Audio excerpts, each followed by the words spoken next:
LadyChann. Fight.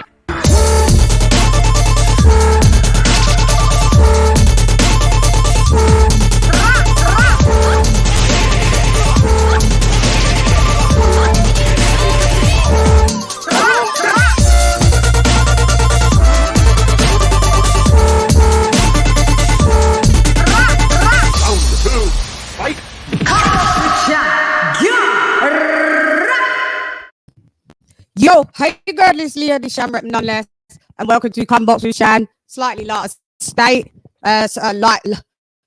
later start. There's my guy. There he is. Counterpunch to you, baby. Counterpunch to you. We got Kurt DeVille in the building, showing some love. Want to say again, lo siento, mi esposo, porque estuve siento muy malo para ti, sí, me siento muy triste para tu sobrina, so yeah, condolences, babes. Let me just have a look over here, to the right. Hang on, just making sure, like, I make sure everything remain raw.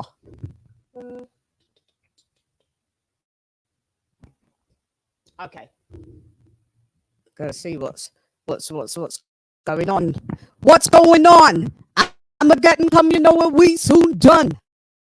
I'm on a music one, innit? Gum by my side just in case I gotta run. I was a big Fugees fan, just in case you didn't get the memo.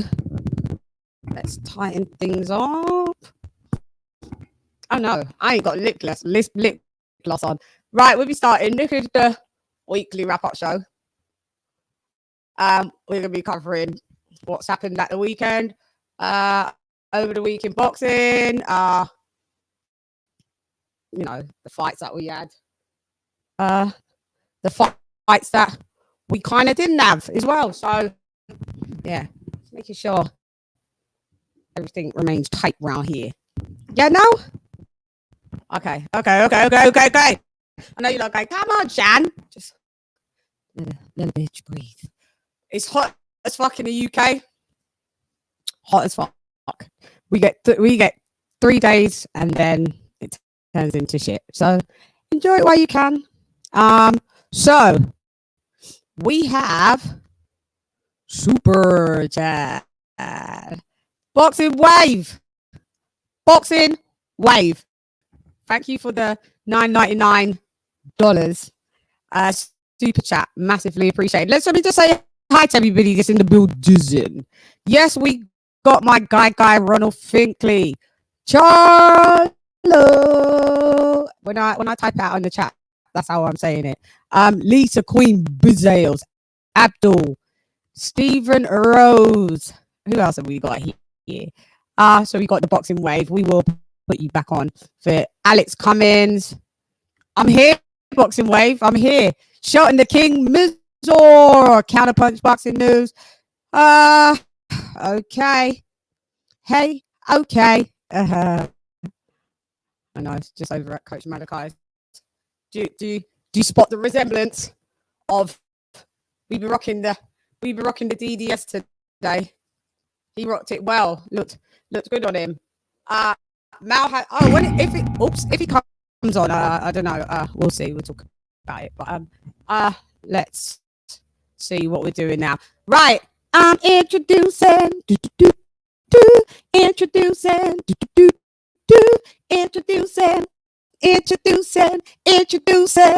fight fan figure. No, yeah. Bang, bang. Been a minute. You been good? Yeah, what's up? I'm going to put the link in the chat. Yeah, your mic sounds... Oh, well, I don't know. What was you checking? Mic check. I was just doing a mic check. So my sound is all good? Yeah. Thus far. Yeah, thus far I sound decent. I don't know if it's... I can hear a bit of rattling, but I'm not sure if that's on my end. That's me moving the mic. about. But you shouldn't hear it without. You shouldn't hear it now. Okay. Can you hear rattling? It sounds a little off, but it might just be me. So I'm not sure. Guys, can you hear rattling? No, there's no rattle. Might just. What are you hearing? No, sorry, Lee. It might be when I'm moving.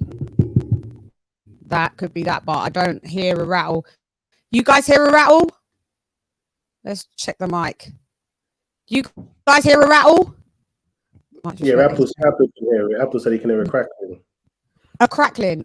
Okay. One sec. Hey, okay. Let's see.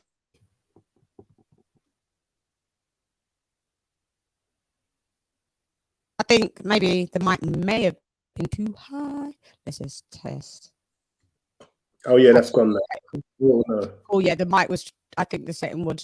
The mic was too high. It was too high. Thanks, Lise. I know, I really do like these jackets. I'm just making sure. Sorry, guys. You know it's me. It's just like sorry. Right. Anybody want to chime in? So I did try to tell me about the name of the Charlo twins, but I said that I had it before they was born. Tell them. They copied you. You not them. I didn't even.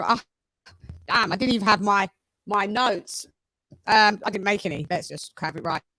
So the link is in the chat. We are gonna kick it off first with Oscar Valdez. Oscar Valdez. What are we gonna say about Oscar Valdez? I think the buzzword for that visa that is fighting Caracao. LadyChann crackling is still there. What is that? I cannot hear.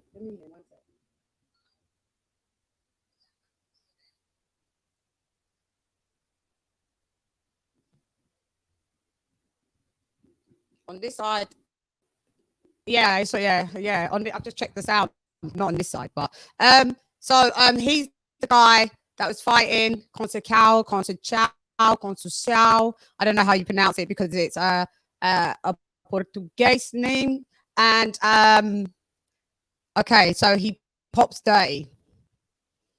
He pops dirty for what's the thing called? Antihistamine, and then says, so they do the A sample, pops dirty. We'll top in soon, guys. Watch him, respect with the family. Okay, got you, Shelton. He pops dirty with this this histamine, which speeds up your heart, speeds up everything. He said it was for diuretics, can't wait, etc. And basically, what this is, it's also a masking agent. If you take other drugs, it enhances your stamina, your energy, your endurance. So obviously, if that's not a PED, what is it then? So the Valdez State Commission, who Valdez said, I'm introducing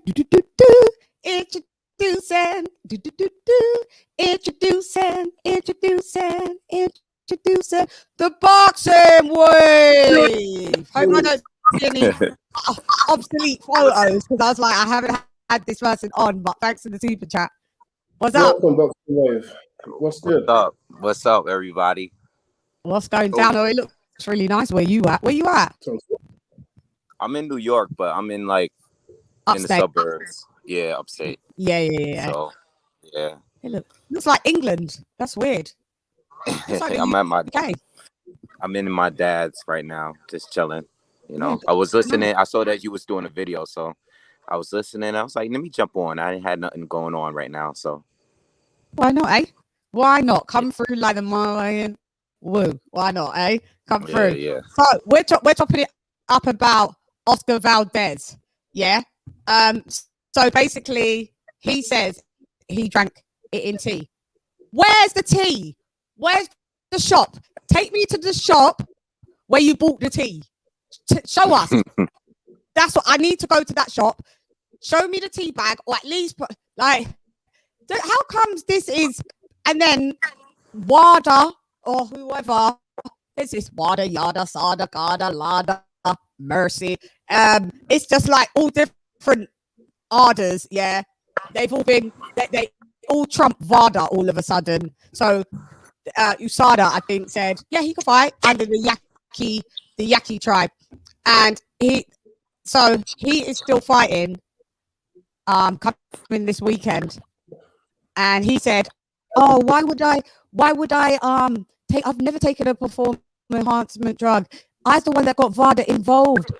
I was the one that got VADA. Yeah, but listen, there's a loophole. You knew you were fighting in Arizona, which is native land, a lot of it. And he knows the loophole. You can trump. They're going to trump VADA. Because they be taking these things, these remedies and stuff, you know, to do with sometimes their culture. So, yeah, no. What do you think? The floor's open. I think the buzzword is loopholes. You know, and as you just said, there's too many drugs testing agencies. There's WADA, World Anti-Doping, and there's VADA, Voluntary Anti-Doping. With the WBC, they work alongside VADA for their clean boxing program, but the governing bodies pay attention to WADA. WADA said that the PED was allowed as long as it's not found in your body the day before the fight. VADA says the PED is never allowed in your body. You're not allowed to benefit from that while training. VADA done the test. They alerted everybody that he's been found, he's popped dirty as per our findings. They have then had the loophole to be able to say, well, actually, as per our findings on WADA, that wouldn't have popped. Billy Joe Saunders was in a similar situation. He wasn't allowed to fight. When Dillian White had an spray, right? Yeah, different PEDs, but different same right. situation. It was allowed on WADA as long as it's not in fight the day before the fight, but it was not allowed on VADA ever. VADA took the test. They flagged it as guilty. He's not allowed to fight. That was a different organization, WBO. WBC looks at this and they allow him to fight and they allow him to keep his belt on the line. Now, the concerning thing for me is it's a weight cutting agent. So if he doesn't make weight, he loses his belt. So therefore, that should not be allowed. Oh yeah, because yeah. Hang on, he got stripped before. I don't think that was him. No, hang on. That was who's the one that got stripped? Benavidez lost his belt on the weights. Benavidez lost his belt on the weights. Yeah. This is Oscar Valdez. So Valdez. Okay, so Benavidez is the one that got stripped for using cocaine for whatever reasons, and they stripped him for not making the weight and all of that. And Valdez, okay, go ahead. Yeah, I'm just trying to do comparisons. Yeah. So then, as I said in our WhatsApp group, I said I think Suleiman will find a way for his Mexican friend to be able to fight, and that's exactly what he's done. The loopholes are there. They're always loopholes because money talks. Whether Valdez is big money, I don't know, but whatever happens, he's got the backing of the WBC, and that's all that matters. He keeps his belt. He keep the commission said it's okay, so he's legally allowed to fight. It makes a mockery of the whole drugs testing. I mean, Suleiman loves to bang on about how the WBC are doing the most work, which they are for the clean boxing program, but you can only wave that flag if you're going to adhere to it. You made a mockery of that now because you're picking and choosing when to pay attention. When it's Dillian White, you get stripped of his mandatory while they're investigating. With Oscar, when Franchon Cruz, when her opponent got popped dirty, they allowed her to keep the belt, kept Franchon Cruz waiting, even though the WBA gave Franchon Cruz the belt back. WBC took their time, done a proper investigation before they gave the belt back to Franchon Cruz. But when they want to, they kind of all of a sudden, Oscar Valdez they needed to take all this time, because I actually emailed them. I actually messaged them on Insta, and I said, like, why is Franchon Cruz not getting their belt? And they said they need to do a proper investigation. It needs to be thorough. These things take time. It can't be rushed. It needs to be fair.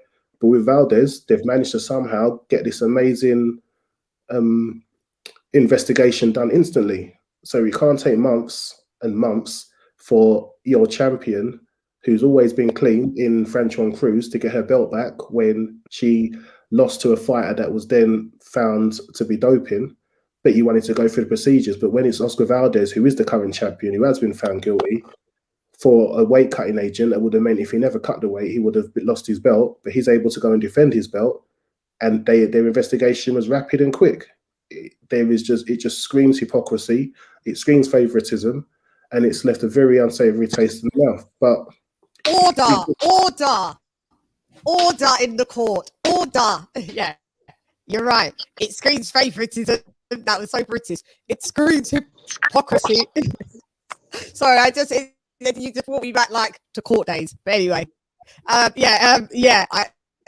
fully 100% down with you, Lee. It's disgraceful. Everybody just take PEDs then. If that's the case, well, not PEDs. Everyone can just take, because what they're saying is if he takes that same drug again. So they put him on probation, by the way. But clearly he hasn't done anything wrong, but he's on probation. So within, I don't know the probationary period, but if he takes that same drug again, then he gets a year ban. So you may as well just, but there's nothing wrong with it. Why is he on probation? I've had this discussion. There was nothing wrong with it. Why are you on probation then? It doesn't make any sense. So, and if he takes it again, because remember, there's nothing, it's not a ban. You don't need to be banned for it, but yet you're on probation. But if you take it again, you're banned for a year. Mauricio Suleiman, get the hell out of here, mate. Let's everyone just take that drug. All he needs to do is align himself with WADA instead of VADA. Instead of the voluntary doping, do the world. Charlo, sorry, Lee. Charlo, thank you for the super chat. Keep doing the great work, Queen, and the music too. Love it all. £20 from my UK compadre. Thank you. And I did cite somewhere else. Curty Esposo, super chat, $10 super chat from Counterpunch Boxing News. Thank you for that, Curty. Massively appreciated. Yeah, thank you. Sorry, go ahead, Lee. Sorry. Yeah, so one way of sorting it out would be for him to align his clean boxing program with the World Anti-Doping Association rather than the Voluntary Anti-Doping Association, because that's where the discrepancies are. The way they've got it set up at the moment, you can get 30 and then allowed to fight because of the differences between the voluntary and the world, but then that's down to the WBC's and the Athletic Commission's discretion, which is rife for, it's just rife for corruption. It's rife for favoritism. It's rife for everything that's wrong. It's just one of the many things that's wrong with boxing, and it's front and center, and it is a discussion that needs to be had, because if we keep having these discussions, maybe they can get their act together and sort something out, because I don't know if they'd ever get to a stage where there's just one authorization. These organizations are there to make money. They're not there for the good of the sport. They're there to make money. Even these doping agencies, I think it's the father charge, did Eddie Hearn say £25,000 per athlete to administer the test? I'm sorry, that's a huge profit-making organization. That's a huge profit-making organization. So with those kind of prices, how on earth are fighters supposed to get tested? The only ones that are going to get tested are the championship level fighters. So you're allowed to, you're then allowed to take whatever you want, because you won't get tested up until you get to the championship. So I can be working my way through journeyman, through the ranks, through my domestic, my European, my continental, going up, and then I'll only have to come off the peds when I'm actually about to face a champion. It's just wrong. Right. This mind say they don't watch boxing. They say it's either fixed or it's just corrupt. And when you hear things like this, you totally understand why. Rightio. Yeah. Boxing lounge. I mean, boxing wave. there's so many. All my pals are What's boxing up? this, boxing that. Have you got any opinion on this? On the Yeah, Valdez issue? I mean, it's unfortunate, but it just all it does is further exposes the WBC, you know, and the inconsistencies and the cherry picking. You know, if this was someone else, um, I don't think I don't think this would fly. You know, um, they didn't even really give us a reasoning behind why they let him keep his belt or anything. You know, it's just like, why not go for it if they're gonna give you a pass for it?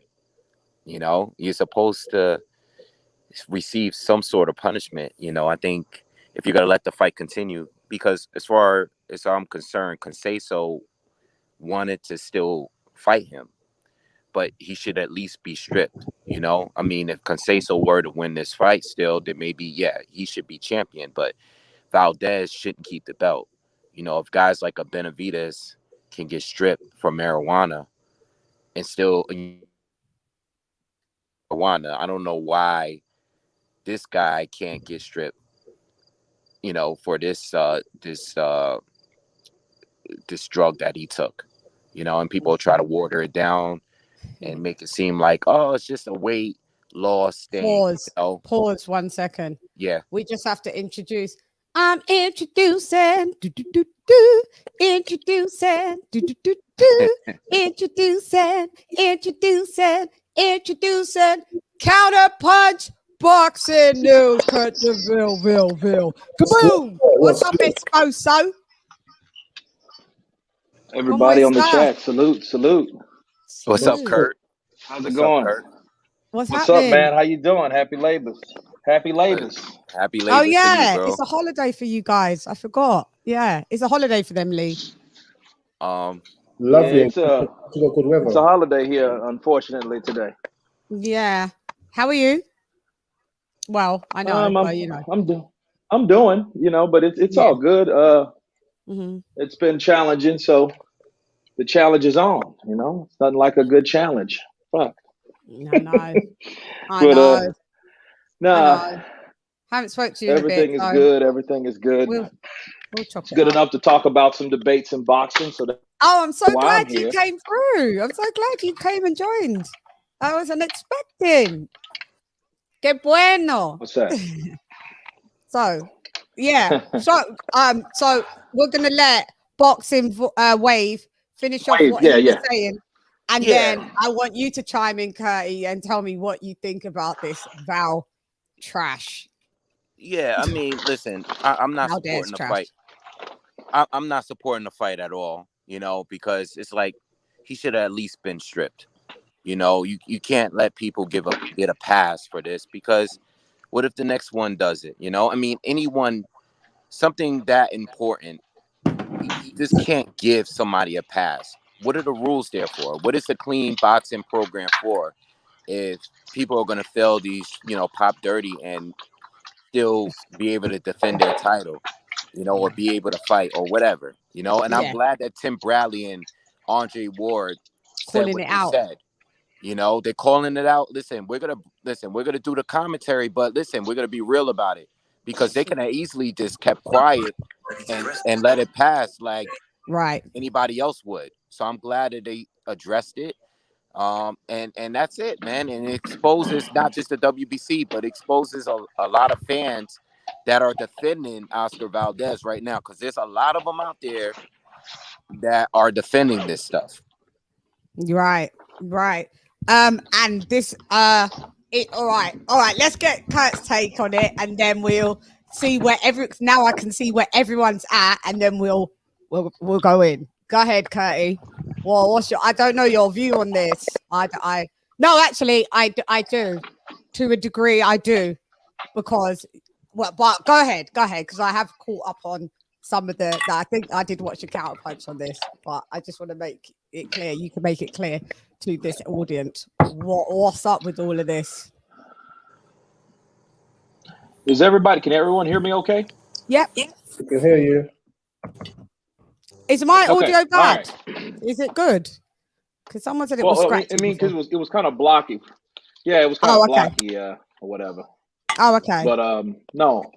My counter on this is simple. My counterpunch is, for one, you have to give a shout out to VADA themselves, because that shows that VADA had no favoritism.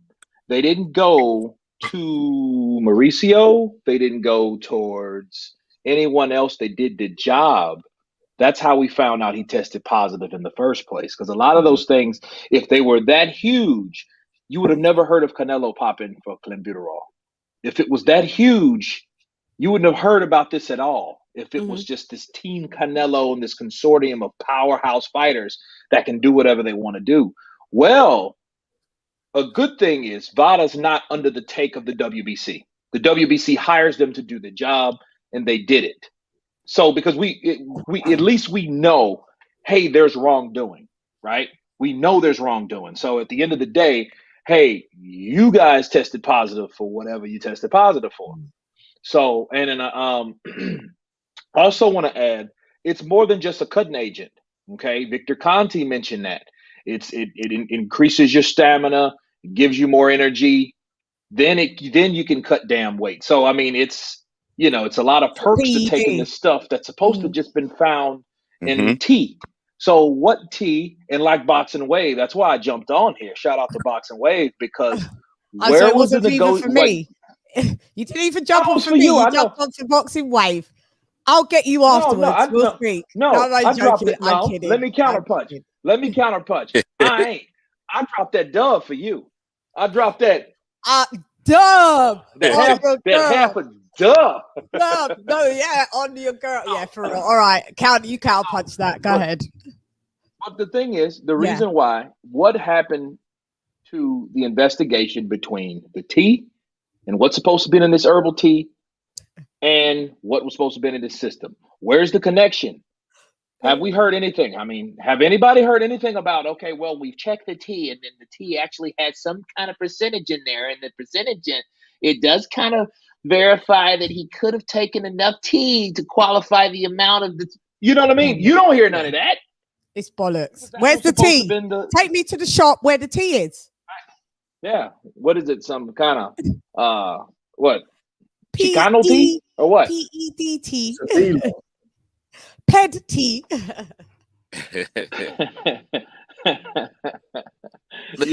me the tea that caused him to pee out this particular stuff, you see. Because you see, you have the tea, then the tea had stuff in it, you see.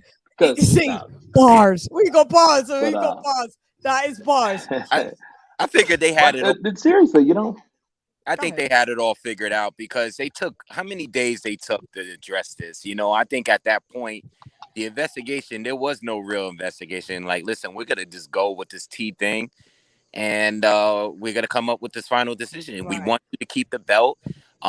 It's only X amount of whatever in there, and we're gonna give you a pass. We're gonna give you a slap on the wrist, and that's it. Well, it's bad too. You know what? You know what, though? I'm sorry, I didn't mean to cut you off. No, ladies first. Go ahead, please. No. Honestly, no. Well, it shows you, and this is kind of scary. If this is an influence from Canelo, because this is Canelo's team, the circle of winners. If this is the influence of those guys, you know what that means? It means that Canelo himself is getting stronger. He's getting more powerful, because hell, even he got suspended, right? Even he got suspended. Yeah, at the end of the day. Yeah, but it was a training camp suspension. He never missed out on anything, did he? To me, a suspension means if a fighter fights twice a year, he's only able to fight once. He was able to do his training camp and have his fight as normal. I don't think it was a suspension in name, but not in effect, because he never suspended him from actually having the fights that he would usually have. Yeah, listen. Yeah, go ahead. Technically, yes and no. No, go ahead. No, what I'm saying is, because Victor Conti is exposed, like, where you take your opinions, like valued opinions. Is Victor Conti a valued opinion or not? Because Victor Conti, as we all know, was the the drug dealer of the ped dealer of all top athletes, baseball, you know, got caught. Did he go to prison, Victor Conti? Of course He did, he didn't does. he? He got locked up, didn't he? He's the Frank Abagnale Jr. of he got locked up. performance enhancing drugs. Yeah. You guys know who Frank Abagnale Jr. is? Catch Me If You Can, Leonardo DiCaprio, Tom Hanks. Yeah, check forgery. Yeah, Oh, not Yeah. the So Wall Street, not the Wall Street thing. I was thinking of not the Wolf on Wall I was Street. thinking of the No. Wall This is a Street. kid. I was thinking of the This was coach. earlier. This is way earlier. Yeah, But yeah, no, yeah. he knows. I mean, he knows these things. You know, he's Yeah. like, he was the guy that just broke it right open because he had no choice.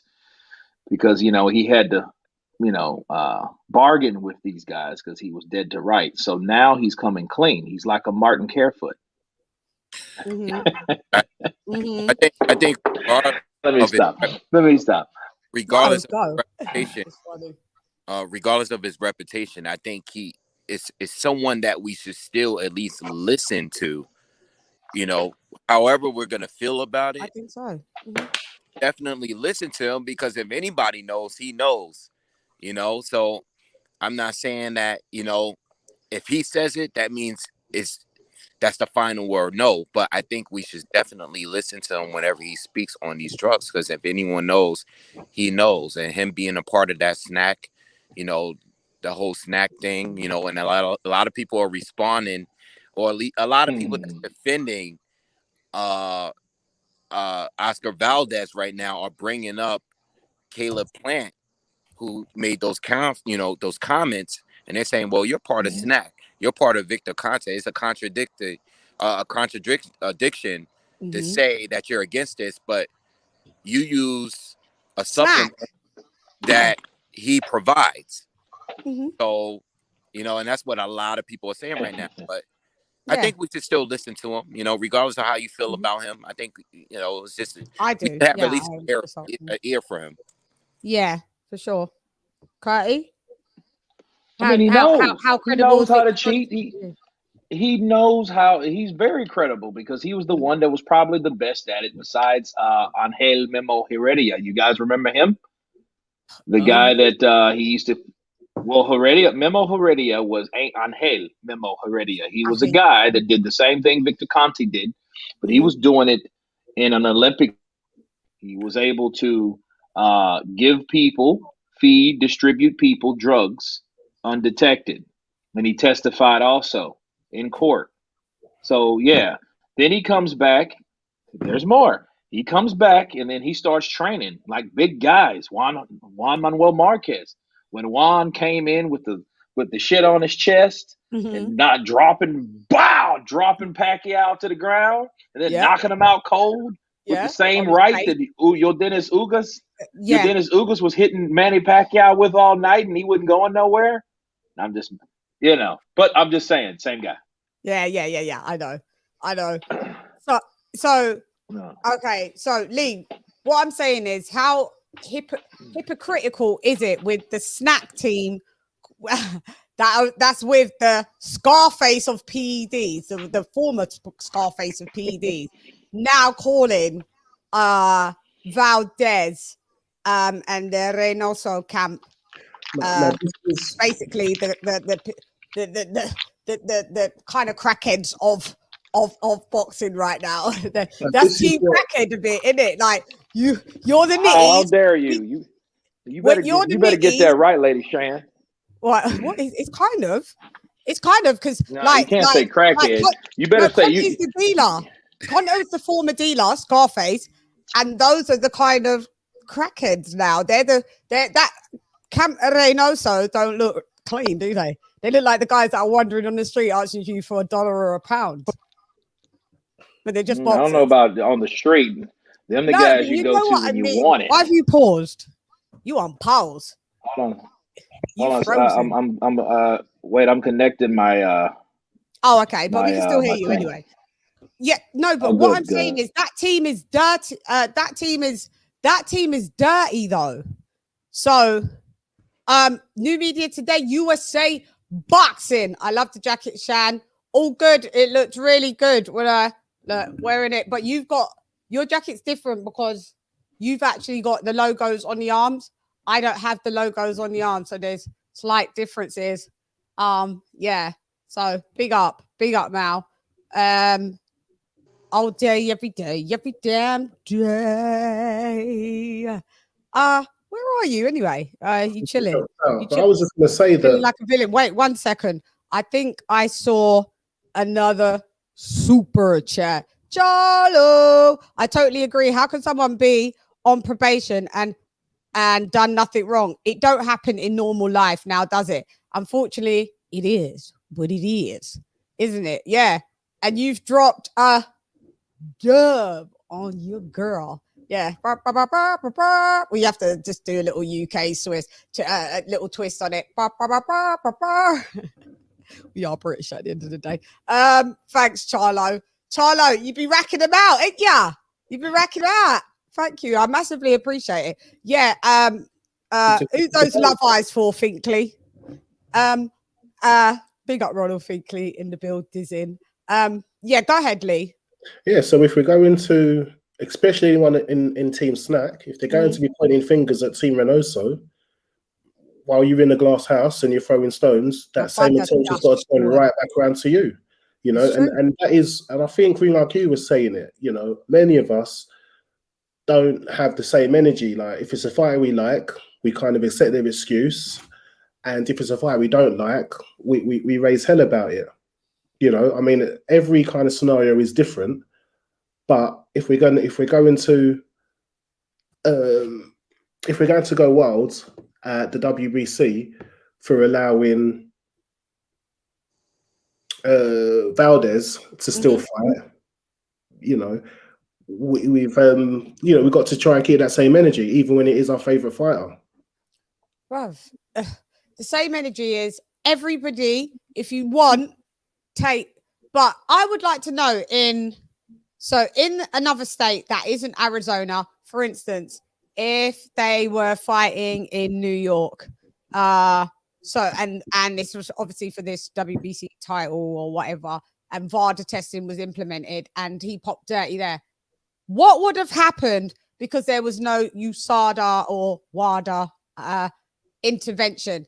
Would it have been the New York state? Would they have had any power to trump over what VADA had said then? Or is it just solely because this is an Arizona thing?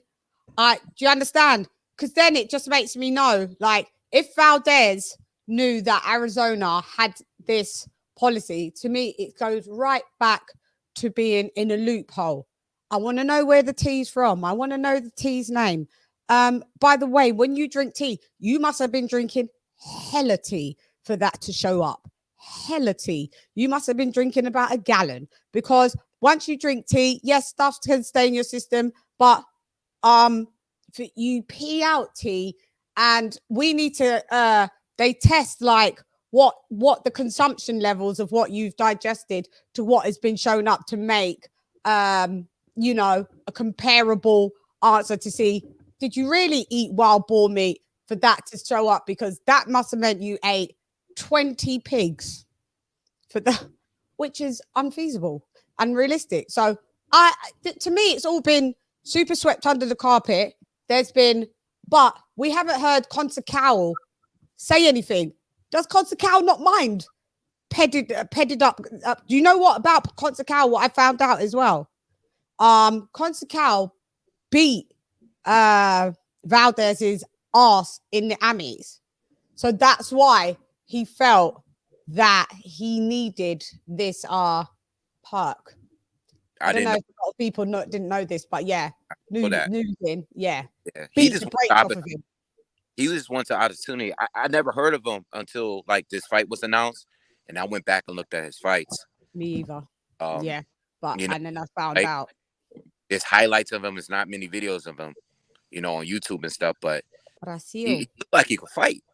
You know what I'm saying? So, this dude Valdez was like, "Yo, I got to be on that stuff." This is what I'm saying. I got to be on that juice because this guy beat me up in the Amis. Mm-hmm. Yeah, I mean, listen, we can never expect people to be consistent.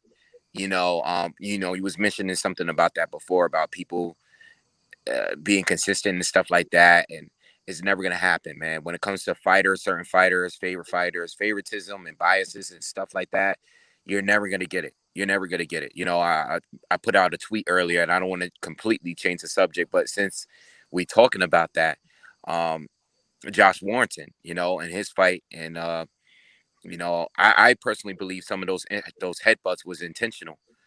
And everybody's talking about Andre Ward right now because Oh, we moved on. Have you segued for me? Yeah. Have we segued out of? Have we left Valdez now? 40 minutes in, let's talk about it. Yeah. We left. Okay. People are talking about Andre Ward and him being with Plant, and people are talking about what dirty tactics Andre Ward is going to teach him. But when it came to Josh Warrington, everybody gave him a pass. Like, oh, we're mad. I wish the fight went on. People are actually saying that they wish the fight. Listen, his whole eye was split open. The fight was not going to continue. But let's talk about. At first, I was saying like, hold on, he can still fight. I didn't know it was that bad.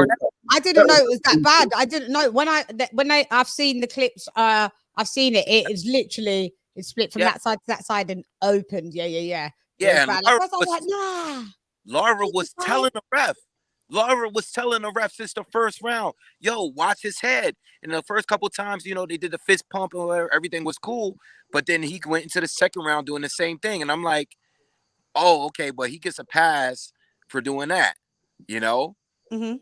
I don't know. Can I just quickly take it back just to Valdez with about Andre Ward, because before we segue into the UK, about Andre Ward helping Caleb Plant.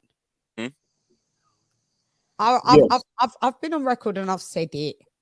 You could get how much times I'm going to keep repeating it. You could get the late great Custamato, may his soul rest in peace. He could descend from the heavens and train Caleb Plant. He ain't beating Canelo. Nah. What? Wait. One's on snacks and one's on no lo sé. I don't know. Because now with this camp, okay, you can't say that the entire camp's dirty. Oh, you can. Okay, we'll just wait for Ryan and then it's a full. This company you keep, isn't it? And it is a shame, but it is the company you keep. So, do you think the eyes will be more? What I'm saying, yeah, exactly. Do you think more eyes would be on now the Reynosos? Now, will because we know that Canelo he fights a lot, so he has to be tested a lot. Just because you cheated before doesn't mean that you consistently cheat throughout your career, or you cheated because he fights regular. But does that bring spotlight to Canelo? Do you think? Well, I think he's in VADA testing for this. What does this do for this? What does it do for the camp? Well, with Canelo, and I said this in my video, I basically said, listen, it follows you. Doesn't matter if because listen, the hair test came clean, which was later.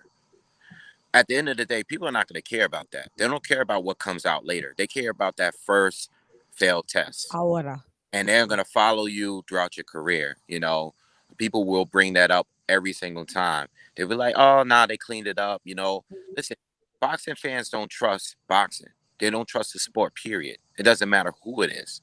All right. Yes, they might have certain biases, but at the end of the day, once you pop dirty on any test, it's going to follow you. Now, yes, he did do a hair test, which is supposed to be a lot more deeper. It goes back further. Yeah, it goes back further, and he passed that test.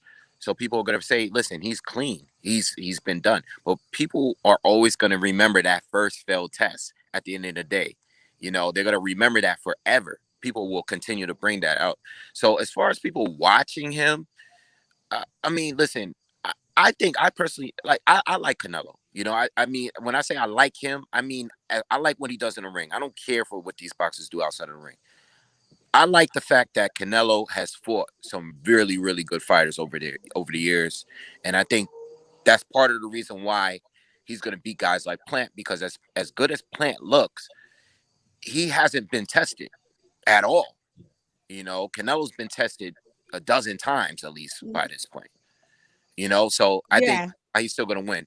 I think Andre Ward at least brings in these survival tactics into the fight. You know, I mean, I don't know how much he can teach him in 8 weeks, but he can definitely bring in some survival like tactics in there, especially with the holding. I mean, I'm a big Ward fan. I'm a huge Ward fan, but I'm not gonna lie. I'm not gonna act like. Has Ward fought Canelo? No. Nah, he hasn't fought Canelo. Exactly. But so what are you teaching him? Yeah, it's not like you're. It's not like. No, you teaching him what you know. That's it. You know. Yeah, but why didn't you teach him what you knew before a Canelo fight? Well, why you never teach your stable? Why didn't you teach him what you knew from before? How about that? Like, you haven't fought Canelo. What tips are you going to give as a guy that retired at 175? That's never fought Canelo.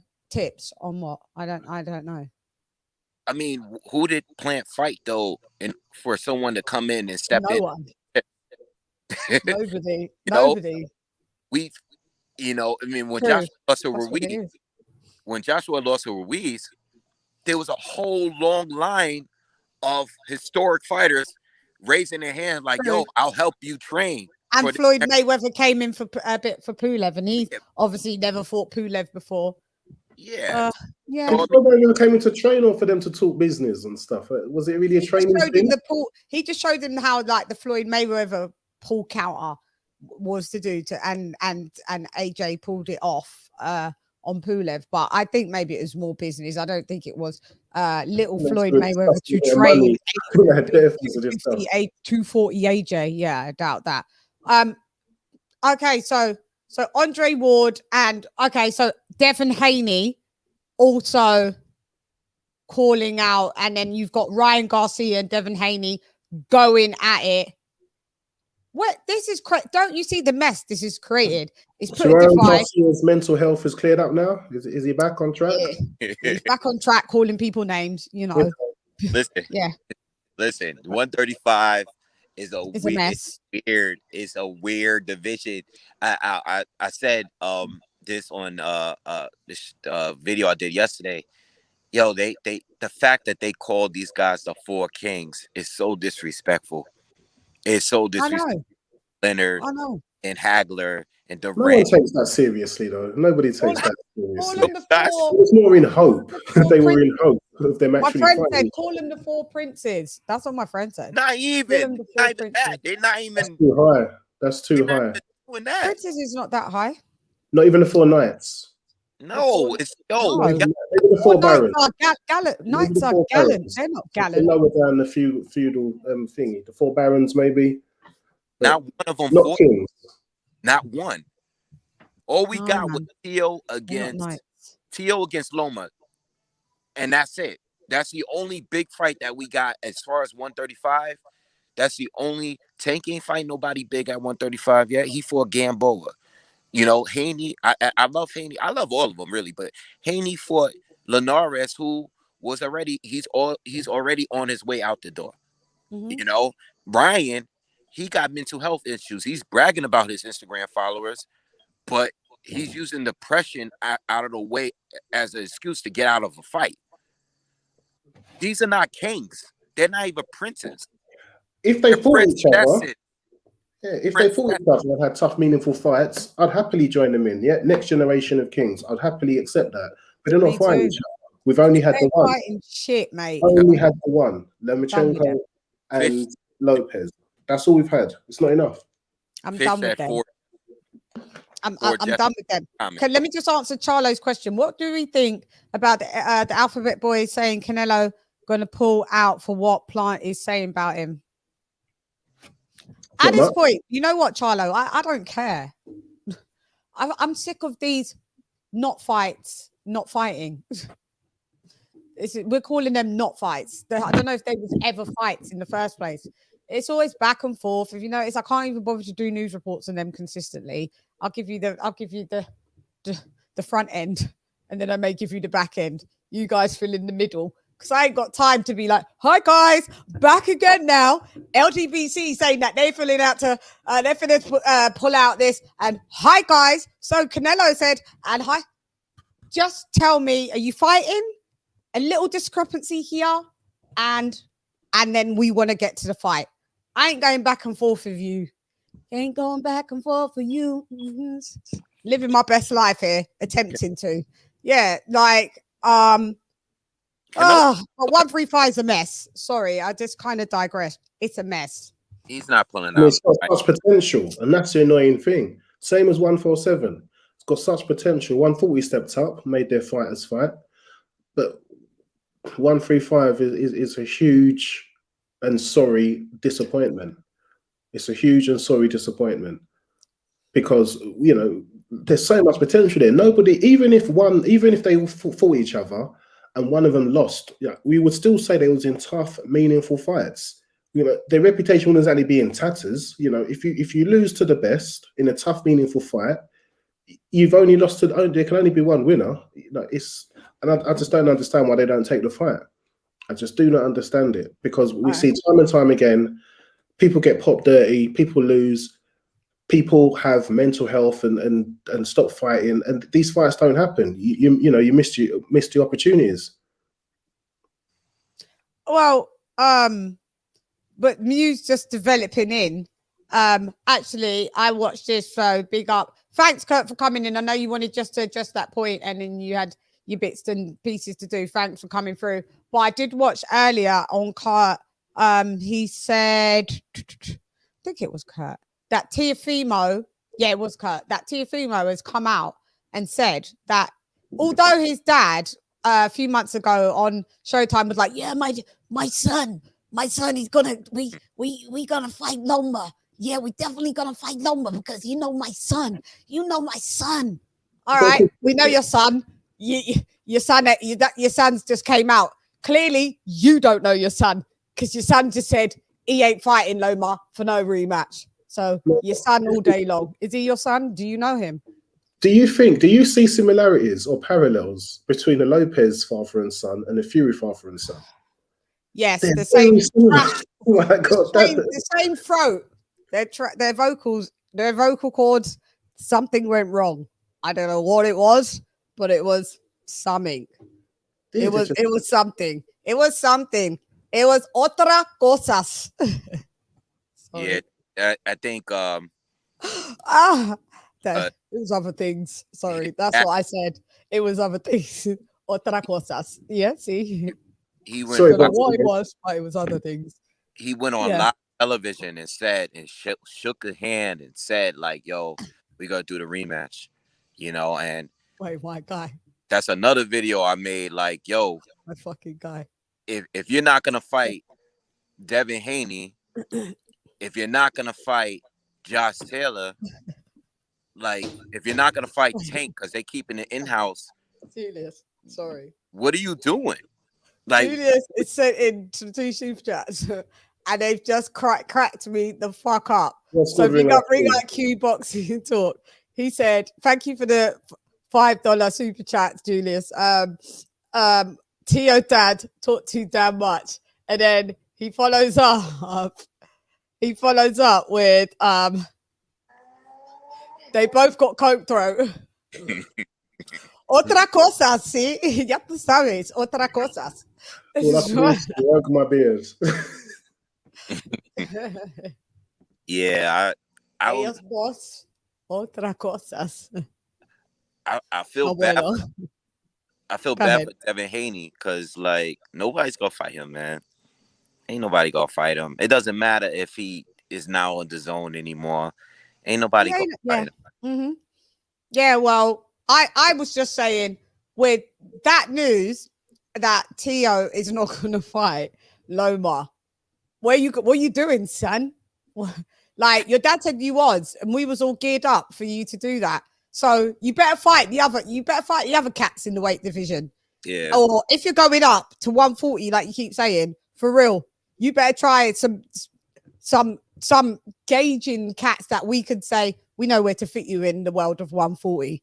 I can't see him going up until He Taylor said he's goes going up up. December.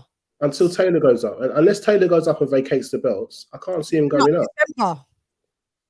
I can't see it So happening. you either fight, like, which is what Kurt said, for real, fight Regis Prograde, because that was a tough fight for Taylor. So let's see you fight Prograde then, and then we'll see if you're about that life, because you're saying that you want Taylor, but let's take it a peg down and see if you can beat the guy that Taylor beat first, because this is what you guys have been doing at 135. So you beat Nakatani, Loma beat Nakatani, you beat Loma. You know, they've been doing all of this.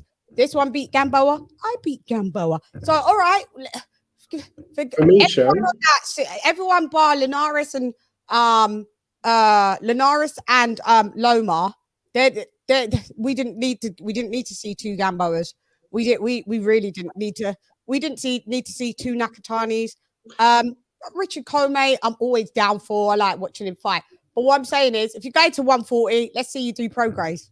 But for me, Shan, what he needs to do, good old Regis. Go ahead, do Regis. What Lopez needs to do, if he wants that, is fight Haney. Wait, Charlo, Lee. Every time, Charlo, you're kidding. Charlo, have you won the lottery?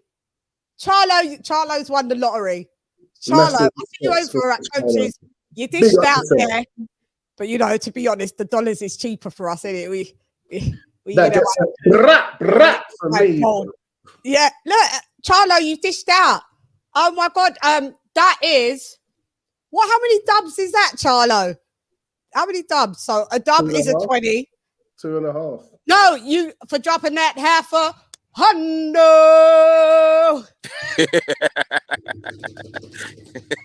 That's what I was saying about Lopez. And it matches my hair. Beautiful. That's what I was saying about Lopez. Can I just read that though, Lee? Oh yeah, go for it. No, you go. You say it, and then I'll read it. I'll keep that on. And you go. Yeah, go. No, it's okay. Go. What he does is faces Haney, gets the recognized WBC belt to become recognized by the other bodies as undisputed. Go to the WBO and say, "I'd like to face Taylor at 140, please, as the champion." Simple as. He can go up or whoever has the belt. That's his route if he wants to go up. Say that again. He faces Devin Haney. Yeah. If he beats him, then he's then accepted as a genuine undisputed by the other governing bodies. WBO recognize him, and then he can face their champion in the division up, which is currently Josh Taylor, and that's his route up to 140. You know, if he's serious about things, that's the way to do it. The path is clearly there, but they're not taking them. You would think that would be that. Because you think there's a dispute in undisputed, so you can't be undisputed if there's a dispute. So why not clear the dispute up, so we don't have to have your dad coming on everywhere going, my son, like my son don't get buzzed, like my son. Like, I'm sick of hearing it. Teofimo Senior, you're welcome to come on my show. You're welcome. I'd love to hear what you've got to say. My son. Right. No, because Yoppy know all for frightened. Don't worry about me, Don't worry about me. Yoppy knows who for frightened. I'll be all right. All right. I'll be all right. Thank you very much. You're not ready for T.O. Senior, yo. You're not ready for. This is how you must be new to me. You gotta be new to me. When he drink. No, you gotta be new to me. You gotta be new to me. It's otra cosas. Sí, lo sé. Otra cosas when he drinks and anything else and the other things. Yeah, I know. I'm aware. Yeah, I'm aware. So come on down. The price is not right here. Neither is the Coke right. It's not here. It's a Coke-free, drink-free zone. So come on down. The price is right. Because I'm ready. Because you're going everywhere. Talking about your son. And there's a few things I would like to ask you about your son. How comes your son's not doing any press? How comes you are doing so much press? There's some stuff that I just like to talk to Teofimo Senior. If he don't come on my show, I care not. But, you know, he could. But, yeah, that's not the route. Anyway, ban them because they've got on my nerves. We got to talk about what's happening, not about what could happen, though. We got a real fight coming up. Which one is it? Which one it is? The Valdez fight? That's not a real fight. I can hear my phone, but you can't see it, you know. Joshua. That's not a real fight. Is that the real fight you're talking about? So we got a real fight coming up. Is that the real fight you mean in the Valdez? You're talking about Charlo? No, I don't mean that. I just said the Valdez. You talking about a guy failing a test. He can do whatever. He can be competitor, whatever. But we have a real one. They may never fight though. Charlo, I'm confused. No entiendo. I know that's a Mi big hermano. super chat as well. And, Entiendo. Yeah, I don't know.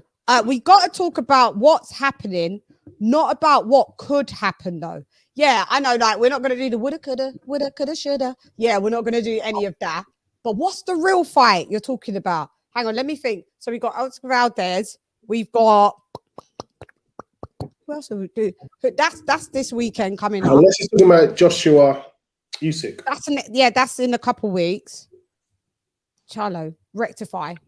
Don't worry about a super chat, babes. Just do this one for free. yeah. We've spent enough money. Hang on. God damn. Oh, all right. Oh, okay. Send you the link, Curtie. Are you back? Okay, coolio. He wants to counterpunch. Counterpunch to you again. Sorry, I didn't see that, Kurt.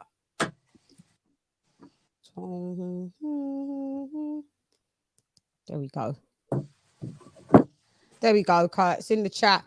And super chat. Counterpunch boxing news. Again, what have I done today? What have I done today to deserve all of this? You're really nice. I'll have to ask. What have I done? What have I done today to deserve all this? Let's make it rain.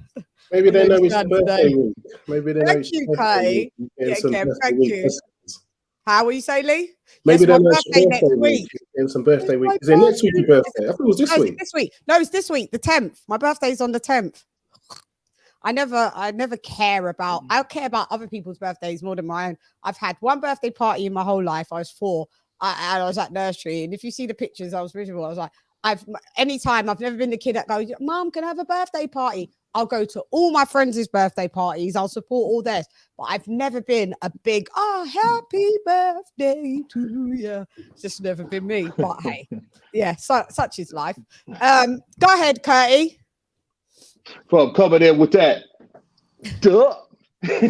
On your girl. Yeah, you did. You came in with that dub on your girl. Yeah. But you were talking about Teofimo, senior and junior. Yeah, I'm fed up with them, Kurt. I'm fed up.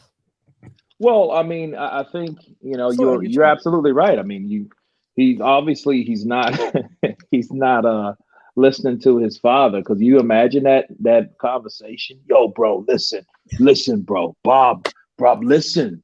Junior, listen to me.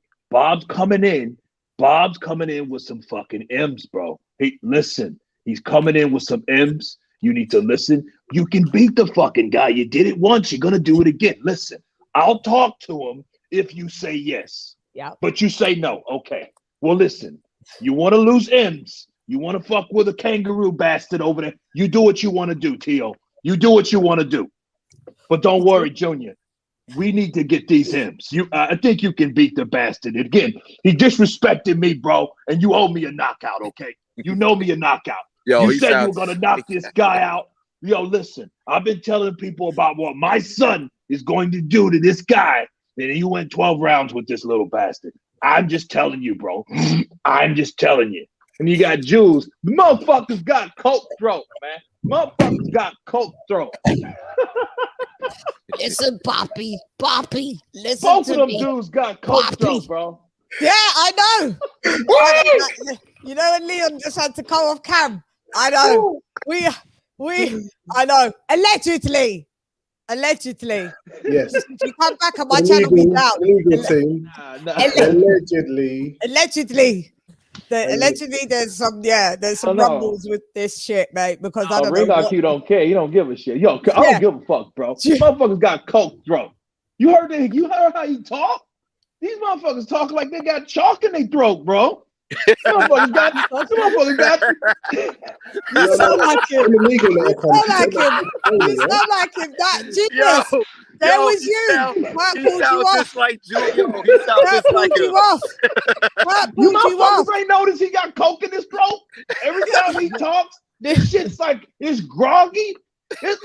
It's past allergy season. Yo, it's summer, and you still sound like you got the allergy throat? Get the fuck out of here. Yo, Poppy. Yeah. They're a hot mess. I don't know if they'd be coming to any of our channels. And hang on, Kurt, did you have the dad on your channel? You had the dad already on your channel. Well, let me tell you something, lady. I know you got a reputation for no holds bars, no shit talk, no holding anything back. Don't worry. Here you go. You put Mr. Senior, Mr. Teo Senior, Don on your channel. You ain't gonna be able to do shit. I'm trying to, yo. Tell her, I'm man. trying to tried to tell her. I don't know, Kurt. Chan can bang, you know. Yeah. Chan can bang. Yeah, they don't know about me. I'm gonna tell you what's Kurt gonna happen. knows about me, man. Curty knows about me. Listen. Them boy, they can't chat to me. Undefeated, undisputed on this YouTube streets. Yeah, Listen. them boy, they can't chat to me. Sorry. You would be that would be disaster in the making. It'd be It's like it's like a Mack truck I know, going Kurt. head up with a damn It would be bad. Durango Jeep. Yeah, You're you're the right. Jeep, he's the Mack truck. Yeah, Boom. just head on like that, boom, and Yeah, we don't know yeah. who's the survivor. We wouldn't know. Get out of the 'Cause car. he's gonna come in. You're gonna be like, "Welcome. This is LadyChann. I'm just here representing Teofimo Lopez Senior. Hey, how you doing? Listen, let me tell you something, LadyChann.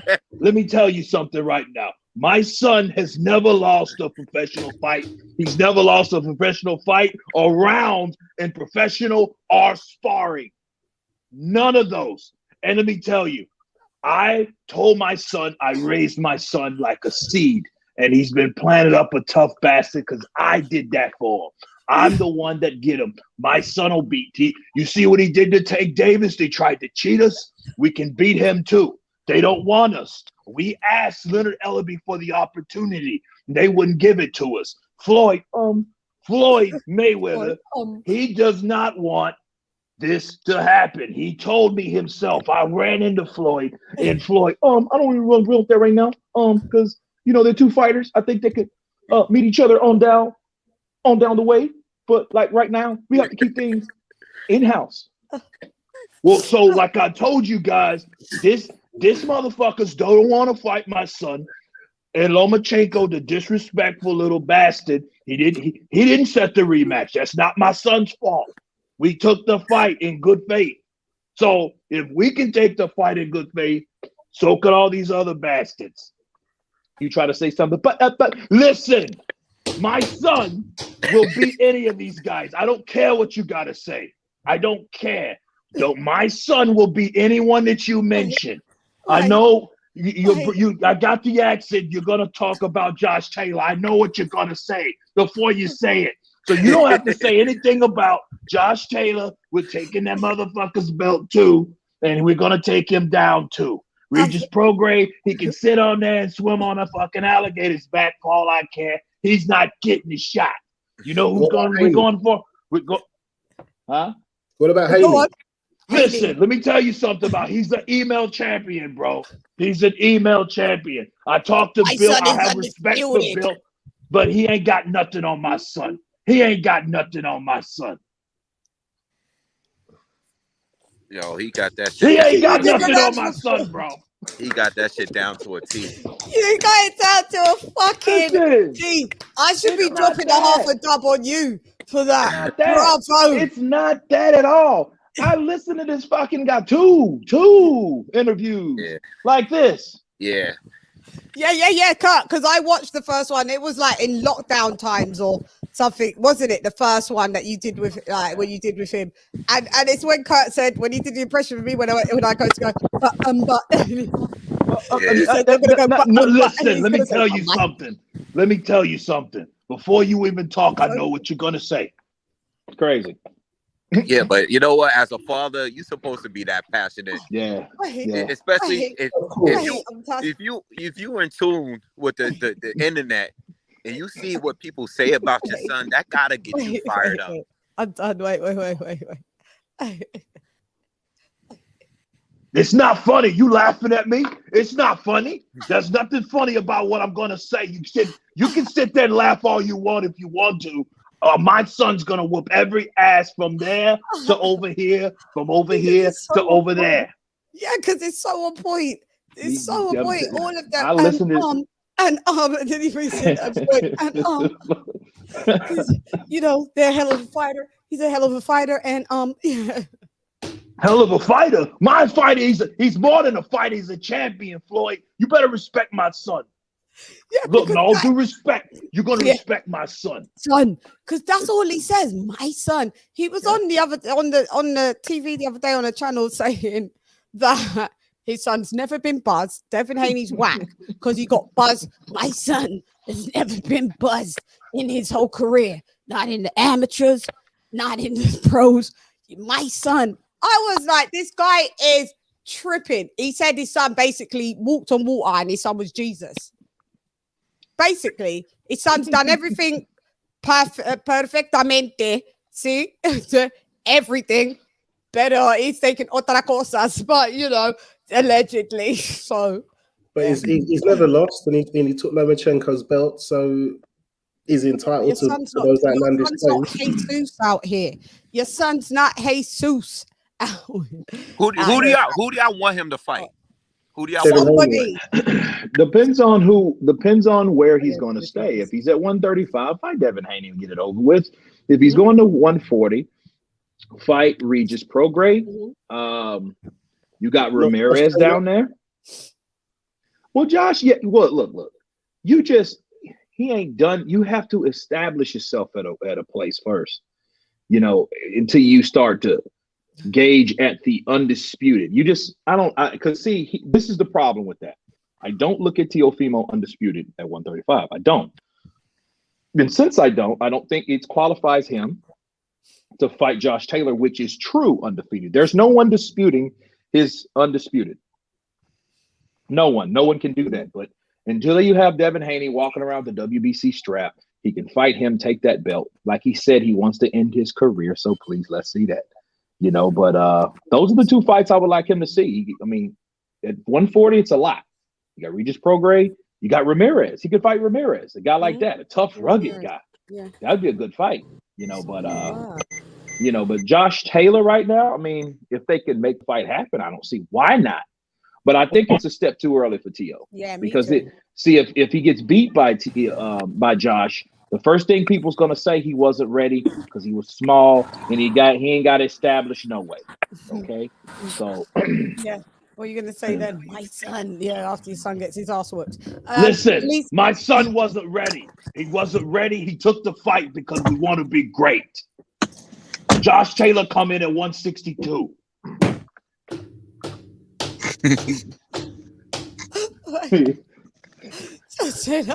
He was fighting Benny Pazienza. He was fighting the big bastard. Yeah, my Josh Taylor came in at 162. He came in at middleweight, fam. Oh, for fuck's sake. Don't, Kurt. You've killed me. You've killed me. I swear. Look, I'm shining. My makeup is melting off of my face. It's hot as fucking there. All the windows. It's hot. It's a hot day today. Yeah, Lisa Bales. Big up my sister. From another mister. Big up LadyChann. Hard work pays off. Super chat. Dropping that quarter of a deserve on your girl. Thank you, Lisa. This is my sister from another mister. Oh man. God, I have to. This clip has to go on my. Yo, you gotta cut it and make a separate video for it. I'm so gonna. Duh. He did a lot of people. I'm so gonna.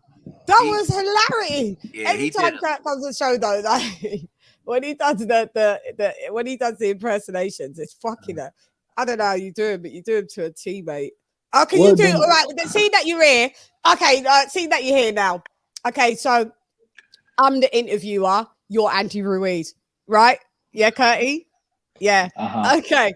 So, this is welcome to Combox with Shan, and we're here with the former unified heavyweight champion of the world, Andy Ruiz. Andy, with all the latest controversy coming out of your Reynoso camp, what do you think about all of this, Andy? Tell us. I don't know. I don't have enough information, but I know Canelo's great, Oscar's great. There has to be a reason. I like everyone that I'm just thank God that I'm in this camp with the Reynosos.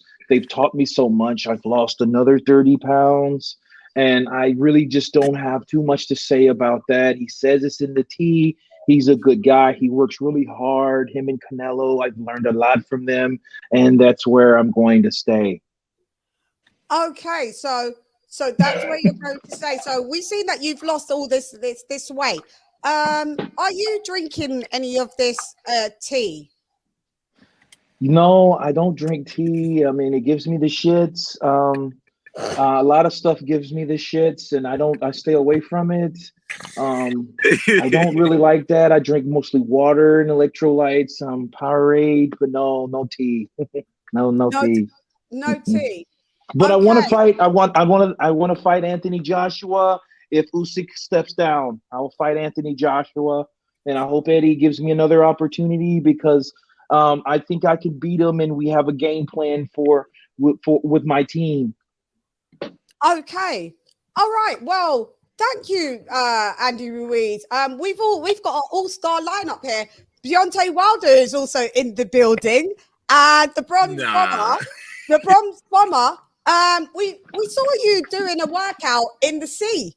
In the ocean. How did that feel? How are you amped for this fight where nobody's bought any tickets? Go ahead. Well, LadyChann, people have bought tickets to see what I'm going to do because I'm in rage right now. I'm in stage right now. I'm ready to fight and kill at will.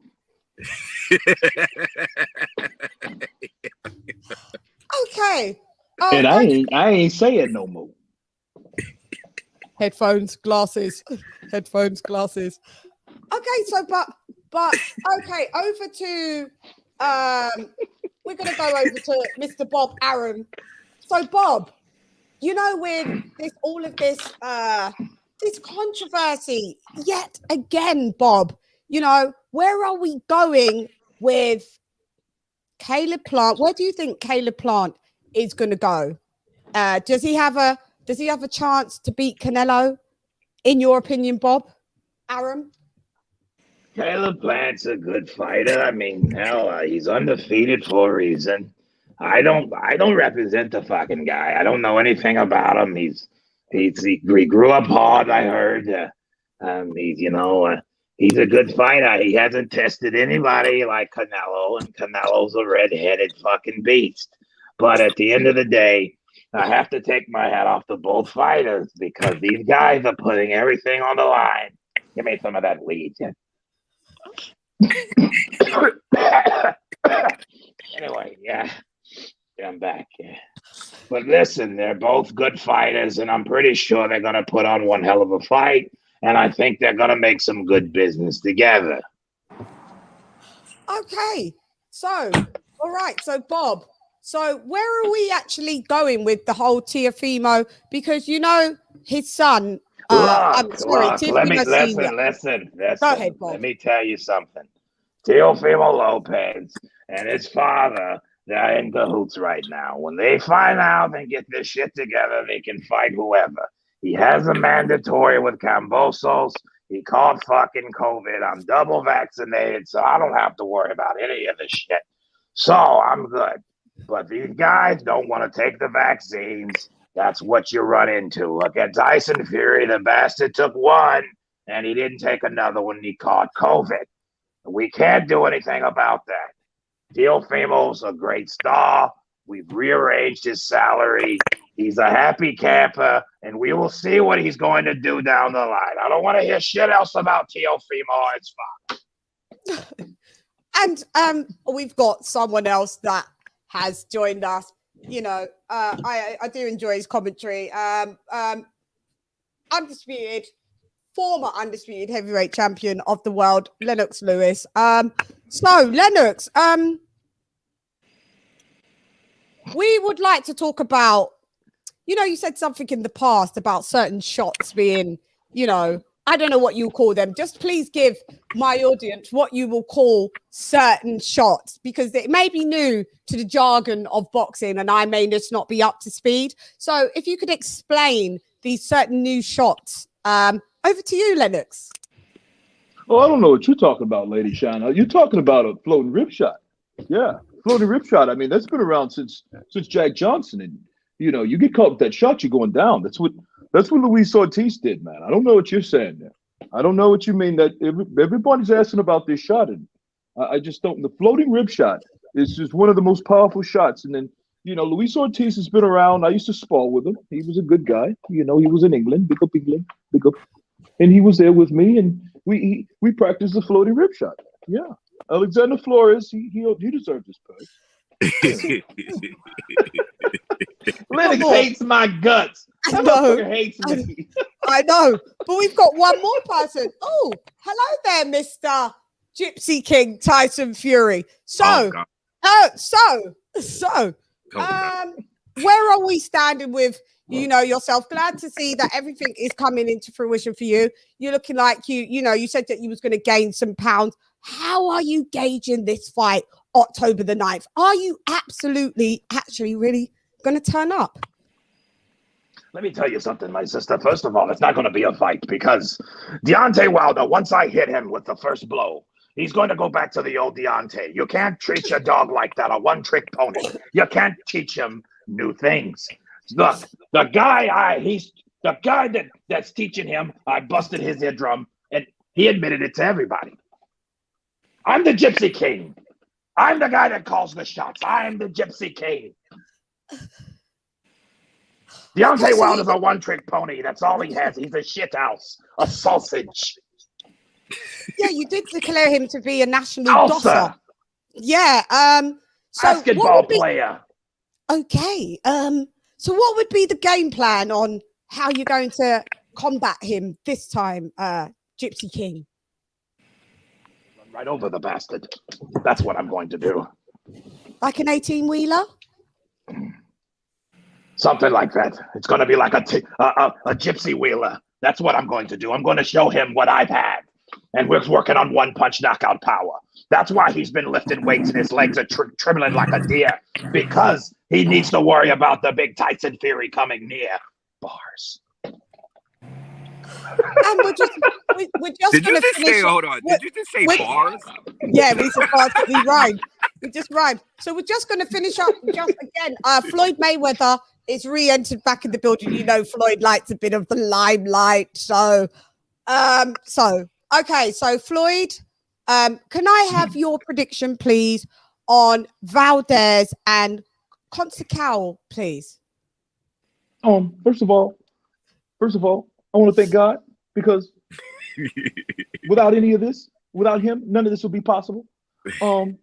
And to answer your question, Lady Chann, no disrespect, but none of them are my fighters.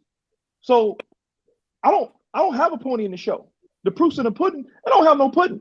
So I don't care who wins, because none of them fighting Tank, because they ain't on his level. They ain't on his level. We do numbers. See, we making numbers. They can fight all they want on their platform.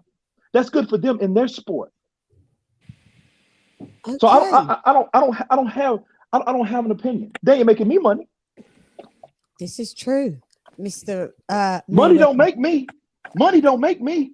I make money. This is true, Mr. Mayweather. I thank you for giving me so much of your time. Thank you, Bob Arum. Thank you, Bob Arum. Thank you, Tyson Fury. Thank you, Floyd Mayweather. Thank you, Deontay Wilder. Thank you, Andy Ruiz. It's been a pleasure, guys. Thank you. We've had an all-star lineup here. I appreciate it, but you're fucking amazing. Like, Please Yo. give him a round of applause, everybody. Hey, Yeah, man, that was great. That was great, man. Appreciate it. Give him a round of applause, please, in the chat. I want to see all rounds of applause in the chat because everybody is dying. I just haven't even. People are dying. No, we're gonna leave you with that. We're gonna leave you with that. Blue Blood Sports TV. Oh, Back yeah. at y'all with another one. So listen. I forgot. So, LadyChann, everybody, drop a half a dub on LadyChann. Or half a hundo. Thank you, Kurt. Oh my God, Kurt, you smashed it. This has to get chopped up. It has to get chopped up. Like, look. And tonight, Matthew, I'm going to be. Yeah, I know we had stars in your eyes. Kurt would body that. If you could sing in those, look, everyone's dying. Kurt, everyone is dying. I know. Kurt with the accents, brilliant. Salute, Kurt. Yeah, I know. Someone's dropped a super chat for it. Like, I'm gonna have to half a dub on LadyChann because I like her accent. She dropped her half a dub. He's dropped her. And really Anthony Joshua, for the record, Anthony Joshua does not want any part of Deontay, the Bronze Bomber, Wilder. Not once beaten, once cheating. Wilder. Bars. Did you say bars? Bars. Oh my God, I've just gone totally off of the whole topics. My jaw, you know that this bit of your cheeks, because so much they're seized up. Like, oh my God, Kurt, that's fucking hilarious. I can't. But we were back at Josh Taylor. We was at Josh Taylor and Teofimo. Yeah, that's where we was. Yeah, and it went all the way there.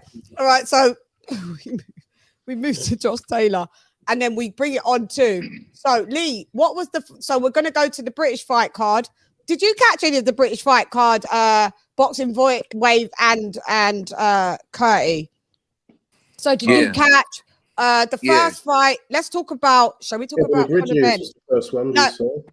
Yeah, but let's talk about Ebony Bridges. What y'all saying about UGC Flame? Where are you? You in the build dizzying? UGC Flame. I still didn't catch that fight. I just heard about it, but I didn't catch that fight. I came on when CONOR BENN fought. Okay, so let's go to CONOR BENN then. We can put Ebony Bridges at sprinkles. Excuse me. Got a good old cough coming in. Damn, it was a loud cough. Did you watch the CONOR BENN fight, Kurt? Man, I did not. I heard about the because I was at a function. I was at a funeral, so I didn't catch it. So boxing but I will. Boxing Wave. Sorry, you saw the CONOR BENN fight. How do you think he lines up against the US prospects? I think he's not as good as Ortiz and Ennis right now. I made a video about him.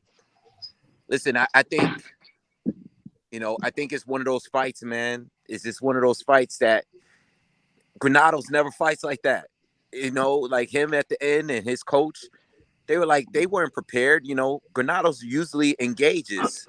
And, Conor at this time, he's not at the level where he can cut off the ring and do all of that. I mean, even Canelo looked bad against Lara and other fighters that moved. Like, it's just one of those fights, man, where you weren't prepared. You prepared for your opponent, but you didn't prepare that way. And he didn't look that good because he had to chase him around. And he looked limited in that fight. But, I'm not gonna destroy him for that performance. He still did what he had to do. Granados really didn't really have anything for him neither. So CONOR BENN won on the cards easy. It just wasn't the performance we expected. But I don't think he's on a level of Ennis and Ortiz right now. But he still beat a lot of other guys as far as prospects is concerned. I think he's still inching his way close to that top 10. For me, not trying not to be too harsh on him because I've historically been a bit harsh on CONOR BENN. for me, I would have just liked to have seen an improvement. You know, and I can't say I saw an improvement between that and, you know, and his last fight. But there's still time. It's just while he's talking about how he's crushing it in the gym and how he wants his pay-per-view and he wants to rest, you know, you're asking for scrutiny and you're under the microscope, and we're looking at what you're doing in detail. And when performances like that, we're going to compare US prospects. And I personally don't think he's the best welterweight in the UK. So I think McKinson is sick. McKinson gives him all kinds of problems. Southpaw, slick, great boxer. Bro, right? He ain't as powerful, but he could outbox Ben. But anyway, that's another topic. Okay, so for me, everywhere I was on Big Up Beats and Rhymes. I was on his platform yesterday, and I was saying, in my opinion, everyone's saying that Granados ran. In my opinion, Granados, Conor Benn was exposed. You know, everyone likes to use this title, exposed. Or he was. Granados has been in there with Porter, Danny Garcia. Yeah. He's one of those guys that he always gets beat by kind of like, you know, the elite and stuff. But he's very well versed. He's been about. I saw him, in my opinion, in my humble opinion, he ran rings around Conor Benn. Did you see the 360 Michael Jackson? I said it yesterday. Conor Benn was moving wild like this. Conor Benn went to do a left hook, right? And he put so much gusto into it that, Granados moved out the way, and Conor Benn did a 360 spin like Michael Jackson. Did anyone see that? Very amateur. I was dying. I was fucking dying. Did anyone not see that? Please go back and watch it. He span round and he turned it into Michael Jackson as well. And went. Oh, he did a Danny Jacobs. He just didn't fall. Yeah, just span. I think you're not ready for no boots, Ennis. I don't want to hear you're not ready for Virgil Ortiz, right? You should be like, because you guys, I don't know why they're. You don't have to rush a fighter. He's 18 or 19-0, right? 18. Okay, and so is Ortiz, right? Similar. 18, 19. And what's Ortiz? He is 18, 19, isn't he? Well, listen. Let me tell you guys something. I want to tell you something very important that we're really totally overlooking. You know, you hear that, oh, he's not ready for this guy. He's not ready for that guy. And I wish people would stop saying that. Sometimes people are just better than other people. Will he beat Ortiz? Probably not. He probably won't beat Ortiz. But here's the thing. You can't say he's not ready for him. I mean, what is he going to wait to get ready? Because this is what I see that's happening in the sport. You got a guy that's way talented. Let's say, for example, let's say Erislandy Lara. He's about 37, 38 years old right now, right? 5 years ago, nobody would touch that man with a 10-inch pole, right? Nobody would mess with him.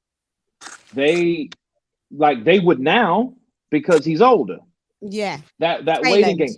Terrence Crawford, he'll be 34 in October. You know, people don't want to deal with people until, oh, he's not ready until they see some vulnerability, and then they go, oh, you know what? This guy, he looks like he's ready. 2 years ago, he couldn't. Gennady Golovkin, another one. Remember what Billy Joe Saunders said to Chris Eubank Jr.? Gennady Golovkin would beat us both in the same night. You guys remember that? Yeah. That type of shit. Not anymore now. Not anymore. Well, that's what I'm saying. But now because he's tail end. Yeah, because he's 39. So yeah. But then I get you. Yeah, that waiting looks, sometimes it's so bad because in boxing people are so afraid to lose because they know how boxing is. It's reasonable though. That's what makes it the sport that I love, that I hate so much. Because you don't look at Dominic Brazil. He's been beaten 3 times. Joshua, Wilder, Filene, right? He will never get a shot again. And he has 3 losses. Sean Porter, how many losses does he have? Sean Porter's got Spence. I was going to say Ugas. No, he hasn't. Spence. No. Now How many has he got? 5. Brazil will get opportunities. No, how many times has Porter been beaten? 3. Porter, 3. Port Spence. Who else? Thurman. Oh yeah, sorry. Keith Time, 1 time Thurman, and Your journey, your countryman. Kell Brook. oh, Kell Brook. Yeah, my bad. Yeah, Kell Brook. Yeah. Okay, but now he's still up for a title fight now, though.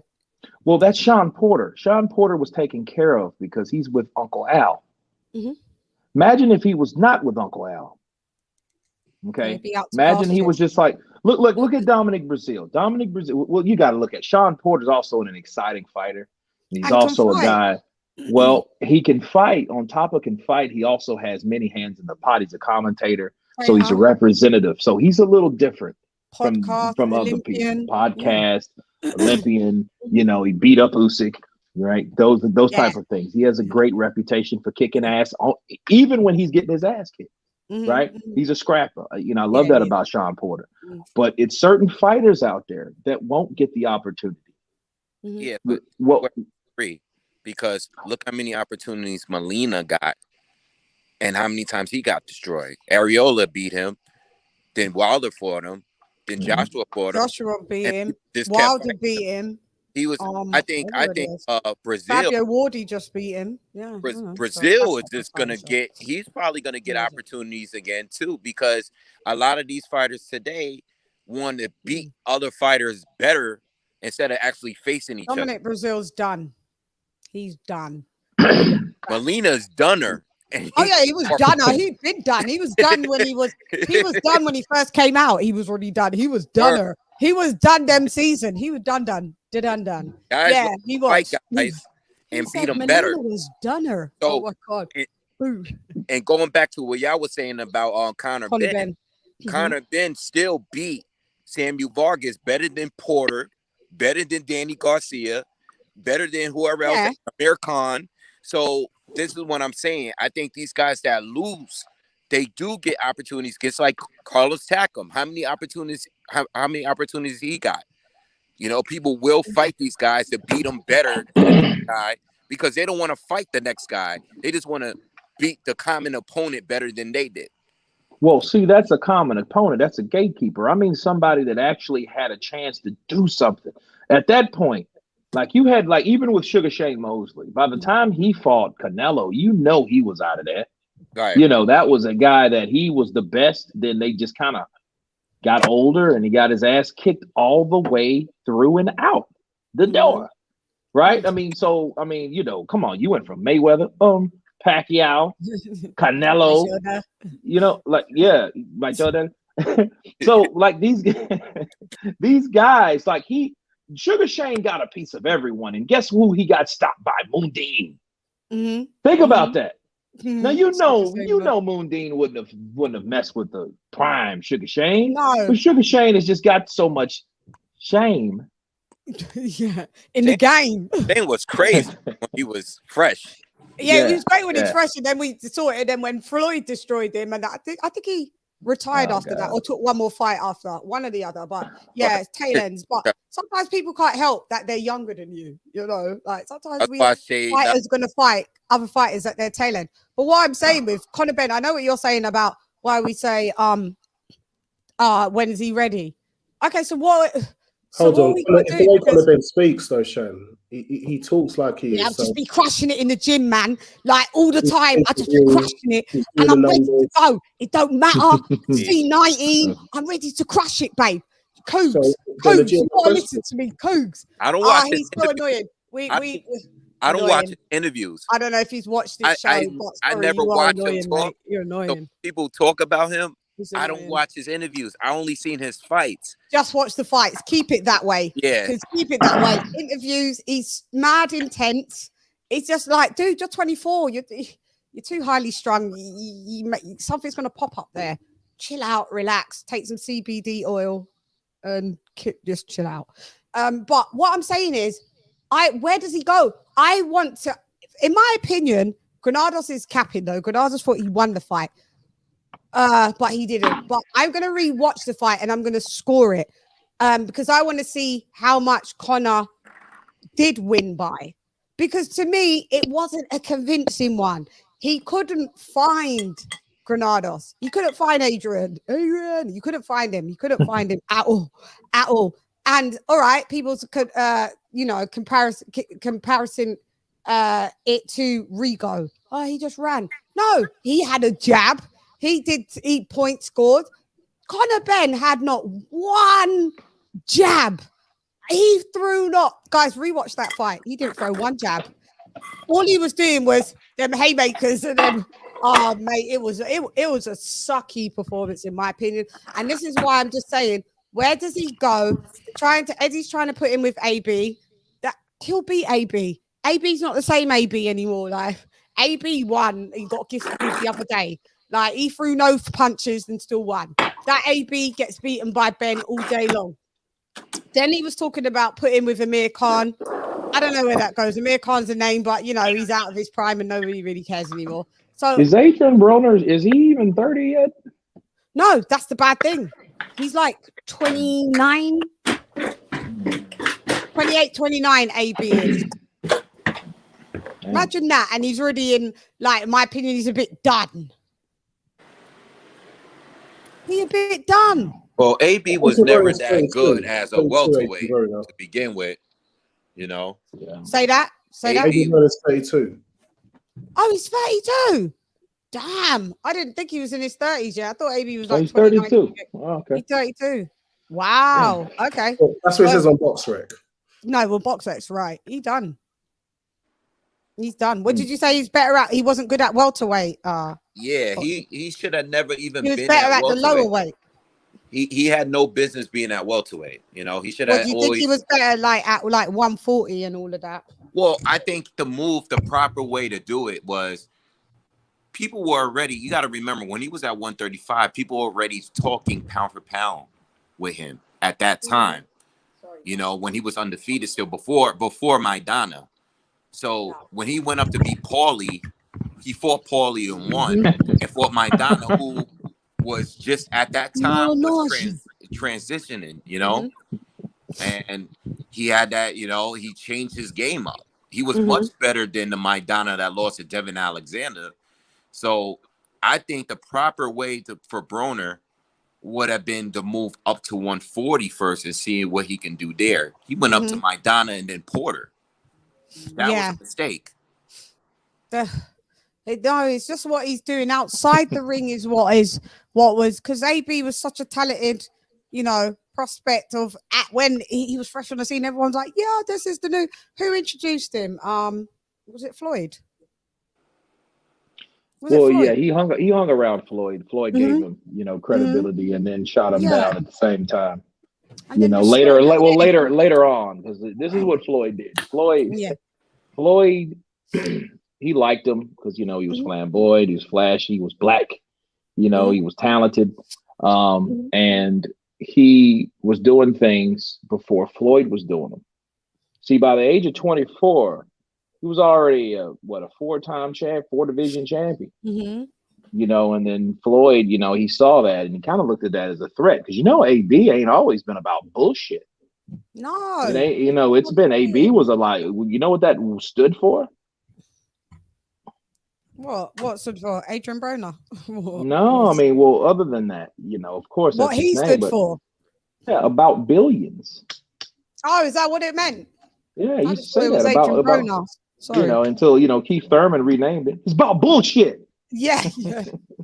That's what. But you gotta love Keith Thurman. He calls out. But I mean, seriously, I think he was doing too much for Floyd. He was doing too much for Floyd, and once he fell from grace, and he got in there with Maidana, some guy that he shouldn't have been. Really, I see. There I am. I'm witness of it too. He should have been in there. He should have seen what he could do. He got beat by Maidana, but at least he should have had his rematch. But what happened? No, I'm gonna go in and avenge my love for my little brother. You can't be my little brother like that. You can't be my little brother like that. And then he went in there and he got in a damn firefight with Maidana and ended up fighting him twice and blessing this man, with 2 fights. But that should have been Adrian Broner. That shouldn't have not been Floyd. Okay, Floyd shouldn't have never. He bogarted Adrian Broner. Adrian Broner didn't have any more room for growth because he was overshadowed by Floyd. Floyd took over the spotlight. Okay, he did that. And I think that really bothered and affected Adrian Broner because Adrian Broner probably could have went in there and did what he's supposed to do, avenged his loss, did an Anthony Joshua Ruiz, and moved on. I think he's been stuck in that situation because if you notice Adrian Broner, he can't pull the trigger. He can't get out. Yeah, he don't let any his hands go. What is it? Is it something that's in his head? I think it's definitely a mental block. So, and I think it's due to the fact that he never got the opportunity to do something that he should have been able to do. That's my opinion. Just my opinion. I think he tried to fight too pretty. Yeah. He like tries Floyd. to pick shots. Yeah. He tries to do some Regan Dow Cuban shit, don't he? If it's not there, he ain't gonna throw it, and he's not gonna. You know what I mean? He wants to be so accurate. You know, he wants to be there. You know what I mean? But if it's not there, he's not gonna create anything. So he's always waiting for the cat and mouse counters. And then when they're not there, and if he's fighting a counter puncher, and he's go, there's nothing thrown because he's waiting for that puncher to punch so he can counter, but that counter puncher is waiting for him to punch so they can counter. And it was pathetic. That last fight was just pathetic. Then I was just like, I'm done. Sorry. Kell Brook, Terrence Crawford, Kell Brook, same thing. Yes, it is. What his mind. Well, I mean, it was a chess match between the counter punches. Oh, okay, yeah. Listen, he's done as well. He's done as well. Like so many done. But this is what I'm saying with Conor Benn. I just wanted to know where he's going. Mal, do you want to try? What do you want to chime in on? Is it on this bit? You talking about Conor Benn? Yeah. Yeah, I mean, I told you what I think about Conor. I mean, he's he's a good guy. He's a good fighter. I was a big fan of his dad. Nigel, I was a big fan of his dad. Yeah, man. So, Conor Benn is he loads up on his punches too much. He reminds me of Clubber Lang. Someone said that you look like his son. Yeah. He reminds me of Clubber Lang. He's angry, mad, throwing haymakers. Just like that. I think it was the third round. He threw a hook at we saw it, the left hook, and he spun like Michael Jackson. He did like a 360. I'll say this is Clubber Lang all day. This is haymakers. Did you see it? No, I didn't. I can imagine that. Go ahead. Okay, so you don't. Yeah, you're gonna have to watch that back, please.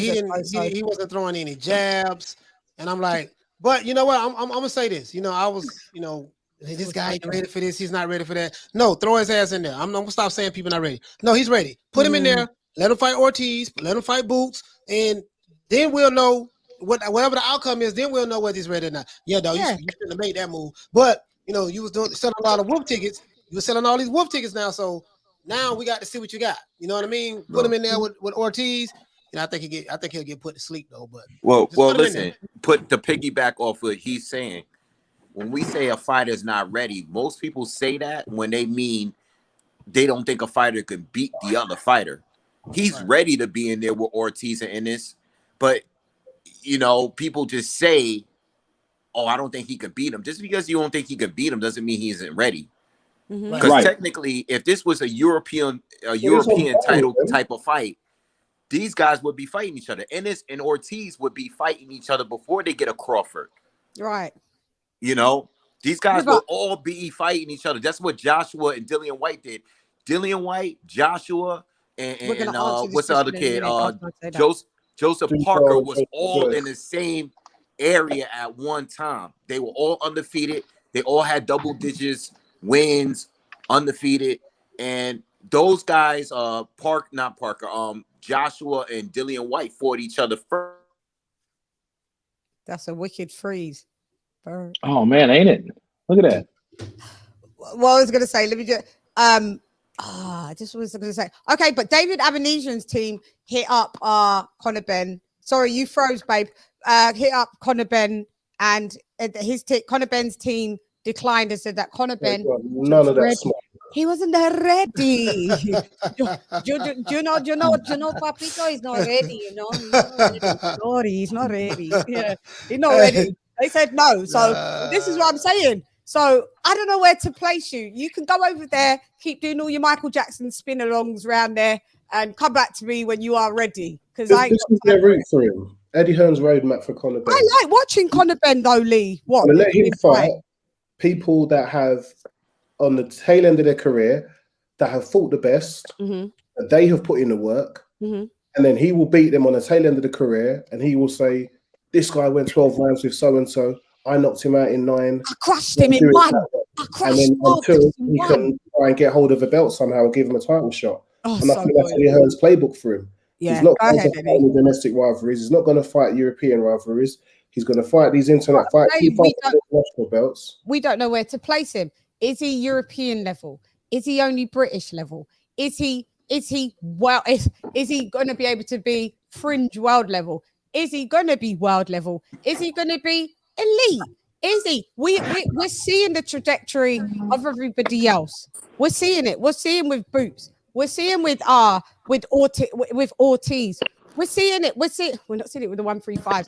We're seeing it with we've seen it with, well, we need to even, it's a shame, but we still need to see it with Bud in this this weight division. We know he's a free weight world champion, but I'm just saying he's elite, right? So where do we place Conor? We don't know where you are, fam. That's all I'm saying. I don't know what that Granados thing just spun me. Wait a minute, I'll tell you what. I have a fight for him. Conor Benn seeking he get a fight with Rashidi Ellis. He's on Golden Boy.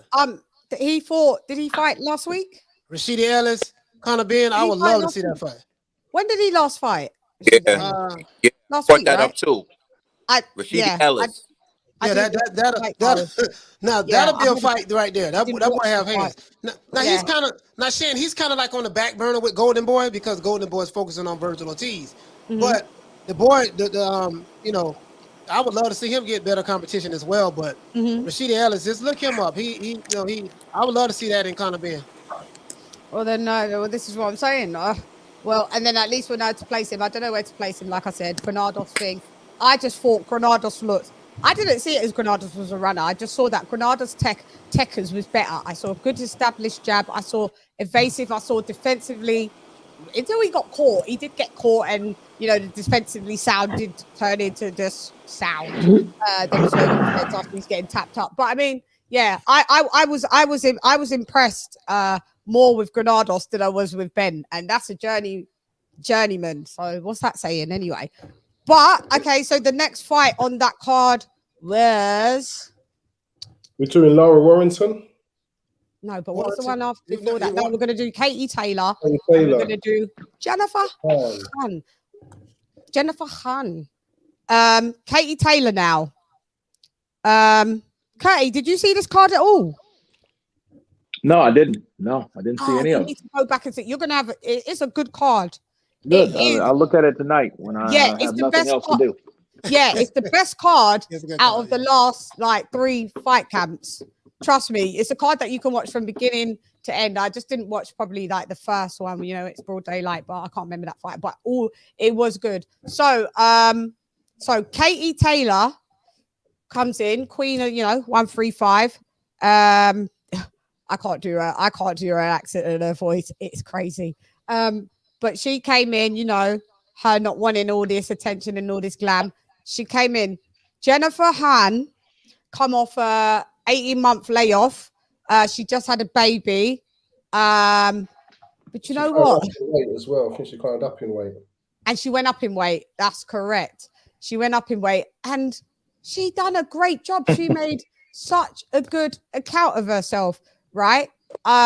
Katie Taylor, I didn't realize how dirty she fights. Oh my God. Rabbit punches like we was on, like we was in a field somewhere. There were so many rabbits punching. No, Katie Taylor, even the ref was like, "All right, stop doing that." But the ref warned her a few times, and Han complained a couple of times, but nobody deducted the point off of the Golden Girl, did they? It was dirty fighting from her. But what I liked with Han, when there was in the clinch and Katie Taylor was just banging her in the head, Han was like, "All right then, bang." Katie Taylor's like, "Bang, bang." It was quite brutal, actually. It was a fun fight to watch. Katie Taylor in the end. Katie dropped her. Can't remember what round now. I can't remember which round. It was a bit of the latter round, wasn't it? She dropped her, but I don't know if it was deemed as a not a drop. I can't remember. Was it because there was an account? Was there a count? Yeah, I think there was a count. And I think the dispute is that we thought it wasn't a knockdown. That was the dispute that we all thought. Yeah. I need to was boxing her the first couple of rounds. Say that again. Go ahead. Yeah, Han actually outboxing her, and Katie made it a scrappy fight after that because she was having some issues in there. What did you think of the style, that like the whole entirety of the fight? Would you see it was a clear win for Katie, or did you see? Like I said, in my opinion, Han made a great account of herself. With all these variables, lay off 18 months. She had a kid, just had a second kid. I think she done amazing. Yeah, I mean, she was there as a tick-over fight for Katie Taylor, but she gave her a bit more work. And as we said, Katie Taylor had to resort to dirty tactics. Me personally, I don't mind a little 1 or 2 dirty tactics from the fight. I mean, you need it in your arsenal because sometimes you get in those tricky fights and you need it. And so. Sorry. Charlo, I need to ask a question for Charlo. Sorry, Charlo. You did ask a question for Curtie. I'm going to have to pause you so we can get Curtie answering this. Where is it? Sorry, Charlo. No, I remember what he said. He asked me who has the better resume out of Wilder, Molina, and Fury, I believe. Well, Molina has a better resume than all of them, but then he was beaten by Joshua, Hrgovic, Wilder, Areola. I mean, you can have a great resume, but then what is the success of your resume? That's the thing. So him fighting and beating Tyson Fury fighting someone like Eric Molina. Matter of fact, I saw that Fabio Wardley fight. He got beat by him then, and he gave some scares because he did hurt Fabio. He did. He did hurt him. Yeah, he did. So I mean, no, Tyson Fury I would bet money that he beats Eric Molina, but Eric Molina's resume is he fought everybody. But that doesn't mean he beat anyone. No, exactly. He fought everyone, but beat none. You could have a Glass Joe, I'm pretty sure, on Mike Tyson's Punch Out fought everyone because he had to, go through him to fight everyone else, right? So he's like one of those guys. So yeah. I mean, Eric Molina. Would you say Eric Molina's a journeyman then? Of course he is. Yeah, I'm just asking because of course he is. Yeah, hell yeah. Because he's that guy that we were talking about earlier, about 20 minutes ago. He's that guy that you want to. He'll get work, he'll get fights, but then he ain't getting no world titles, fights, and that. Yeah. But here's the thing. I mean, people don't look at that as opportunities. People look at that as, it's like tune-up fights. He's a tune-up fight. He's that guy. Eric Molina. Oh, that's a good one. He's fought a lot of guys. He's known, but what is he known for? That's the thing. Nada, not much. No, I mean he's known to get beat. No, forget his ass whooped. Yeah, that's That's why he's a good bet. Yeah, that's the truth. You imagine Anthony, I got you a fight. It's against Eric Molina. Yeah, all right then. Just beat him up. He's a fucking still. AJ, I see you knocking him out in round 3, round 4. You got it. Fucked him up. What was 10 million pounds, mate. Yeah, 10 million pounds, mate. You imagine them guys sitting there talking and shit, talking all greedy. Anthony, the fucking money's gonna be mad. Fucking mad, AJ. Listen, you can fight him. You can fight all these hard guys. You can fight them, but Eric Molina, the money's in the bank. 10 million. Fuck you. You got bigger. 10 million. Oh, he's gone small, mate. Oh, I'm worried. 10 million, mate. 10 million in the bank, mate. 10 million. Yeah, why not? Do the damn thing. Sorry, Lee. I just cut you because I needed just to. Oh, yeah. I was just finishing. I was just saying that. Yeah, go ahead. I don't mind her having a bit of dirty, using a bit of dirty boxing. I think every fighter needs that in her arsenal. And she was in a tricky fight, and she did what she had to do to win. I think, that was where I was going with it. kind of a champion. You know, it's one of her feathers in her bow, and she used them because she had to. Because she gave her a few problems with her movement, so she had to tie her up. And when she tied her up, she was quite happy to give a few rabbit punches in the back of the head. You get away with what you're allowed to get away with in the ring. If the ref isn't up to the points of calling it, I'm going to keep doing it. True. Yo, do y'all think she Amanda Serrano? I think she beat Katie Taylor. Oh, Katie Taylor beats Serrano. I don't know. I think that's a Jules question. Katie Taylor beats Serrano, in my opinion. I'm not that well versed on women's boxing, but the women's boxers that I know are them two. Amanda Serrano's like 40 fights in, 41 fights in.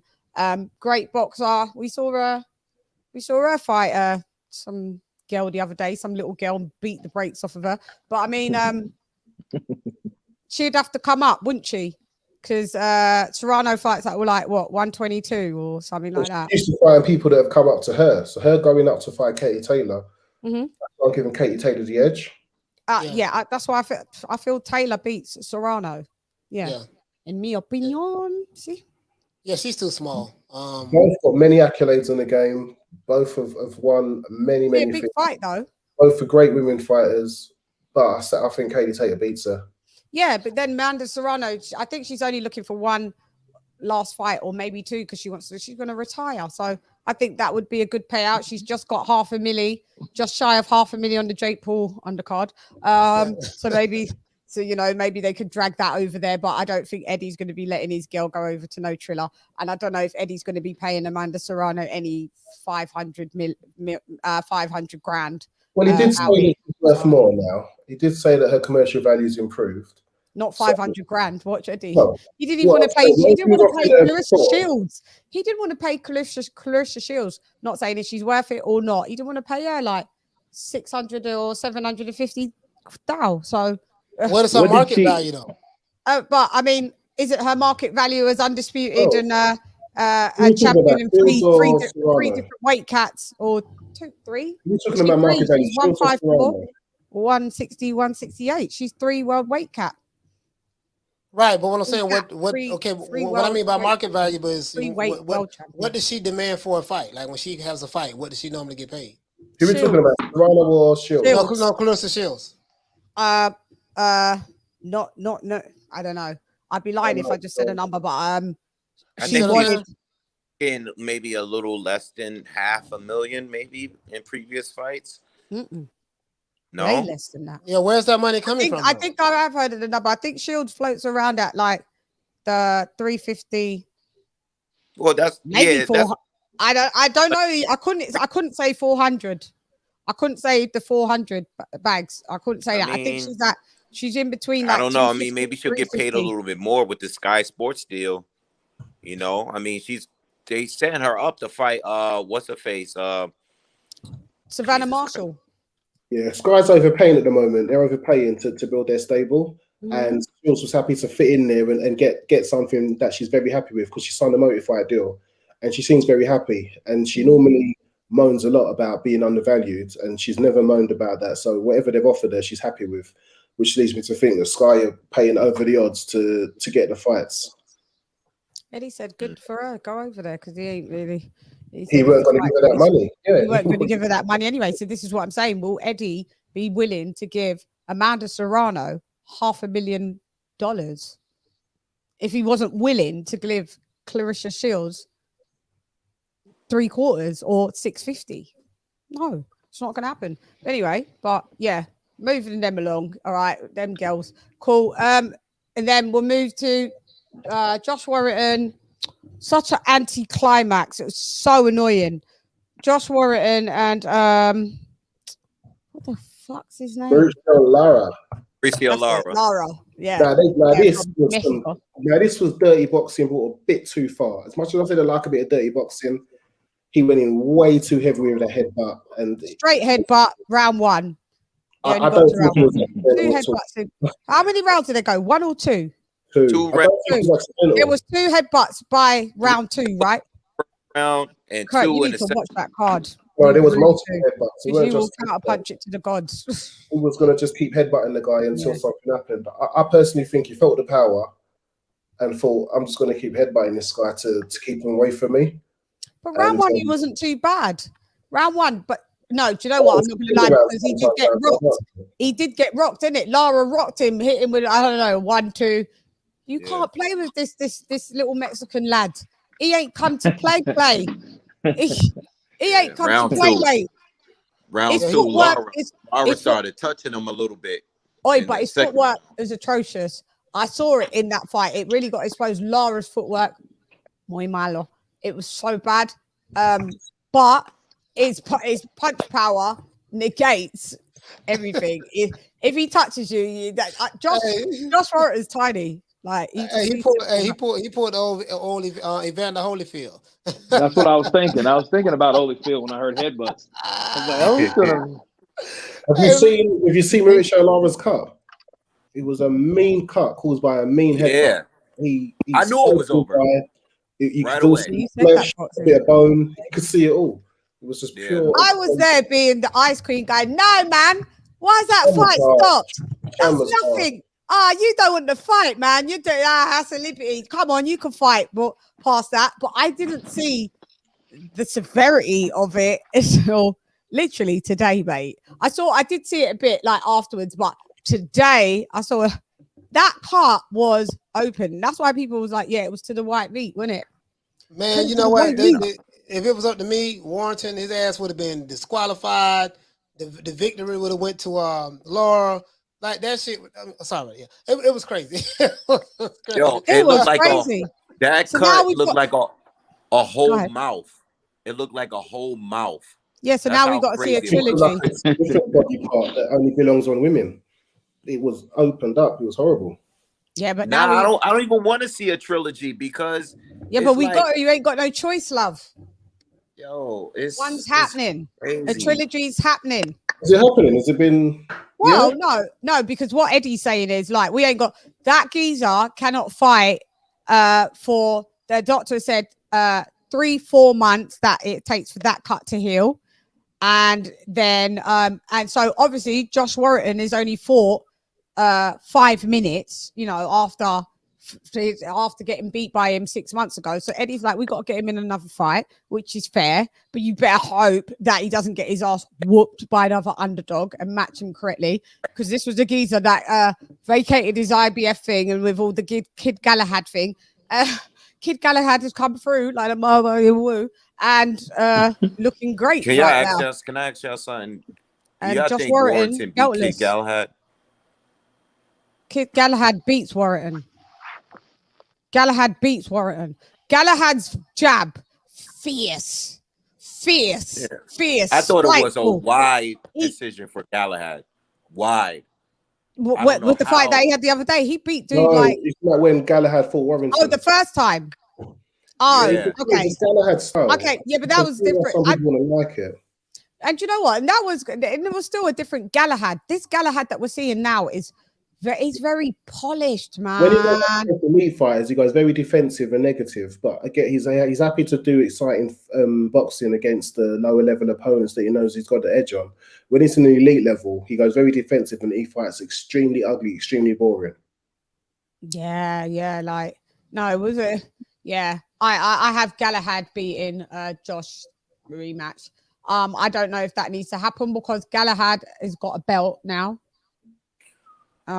Josh has nada, so strategically now, like we don't really need to see that fight. It's just like seeing Kell Brook v fucking Khan. Don't need to see that either. So is that fight happening? It better not be. Nobody here in the UK. It's being talked about and then it's being dismissed. Talked about, dismissed. It's been talked about, dismissed for like 7 years. We're done. It's safe for Khan to fight him now. Yeah, no, we don't care. I'm so done with that. All right, and then moving on to, because we want to wrap up not too long, and then we'll give everybody say what they want to say. We quickly go to Ebony Bridges. Okay, so I didn't watch it as it happened, and then because I joined in watching DAZN a bit later, and then afterwards I watched the Ebony Bridges. What, it was a 8-rounder. That was Kagilov, or what was that girl's name? Gangloff. Shit, oi, that girl beat her. Gangloff beat Bridges. I had Bridges winning 2 rounds. I gifted her a pity round, maybe 3. I had her winning 2 rounds. I had the same, but it got me thinking, right? Because I kind of see her as one of Eddie Hearn's matchroom gimmicks. Maybe I was just being unfairly harsh, because when I think about it, the things Gangloff was doing on the outside, using her jab, getting the movement and controlling it from the outside, and what Ebony Bridges was doing was going for all the power punches. I normally would prefer those. Now, normally I would, if somebody hits 2 good power punches and somebody hits 5 good jabs, I'd rather go for the person that's with the power punches. But because when I think of it, I was giving those kind of rounds to Gangloff. So I don't know if maybe I was being a bit biased against Ebony Bridges, but even that would have given her, you know, another round maybe. But I still would have had Gangloff winning. There's no way that Ebony Bridges won 5 rounds to win that fight. There was no, she didn't even win 4 to have it as a draw. There's no way you couldn't even, you couldn't gift her 5 rounds. But they gifted her the win. She got battered. But do you know what?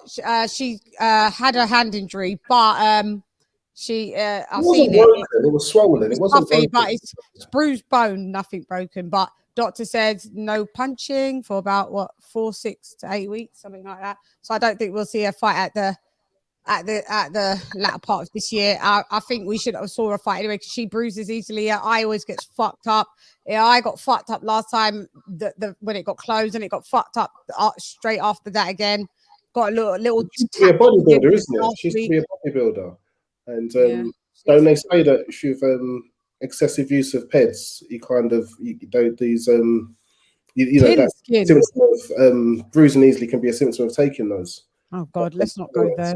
No, well, this was when she was bodybuilding, isn't it? So it's oh yeah, because bodybuilders do tend to have a little anabolic or 2, don't they? So you know. Was it Jed saying yesterday that she was a normally a ring card girl? She's a ring card girl. Yeah. I've got to give her. I've got to respect her hustle on that level. Yeah, no, me too. I actually like watching her fight. She's a good pressure fighter.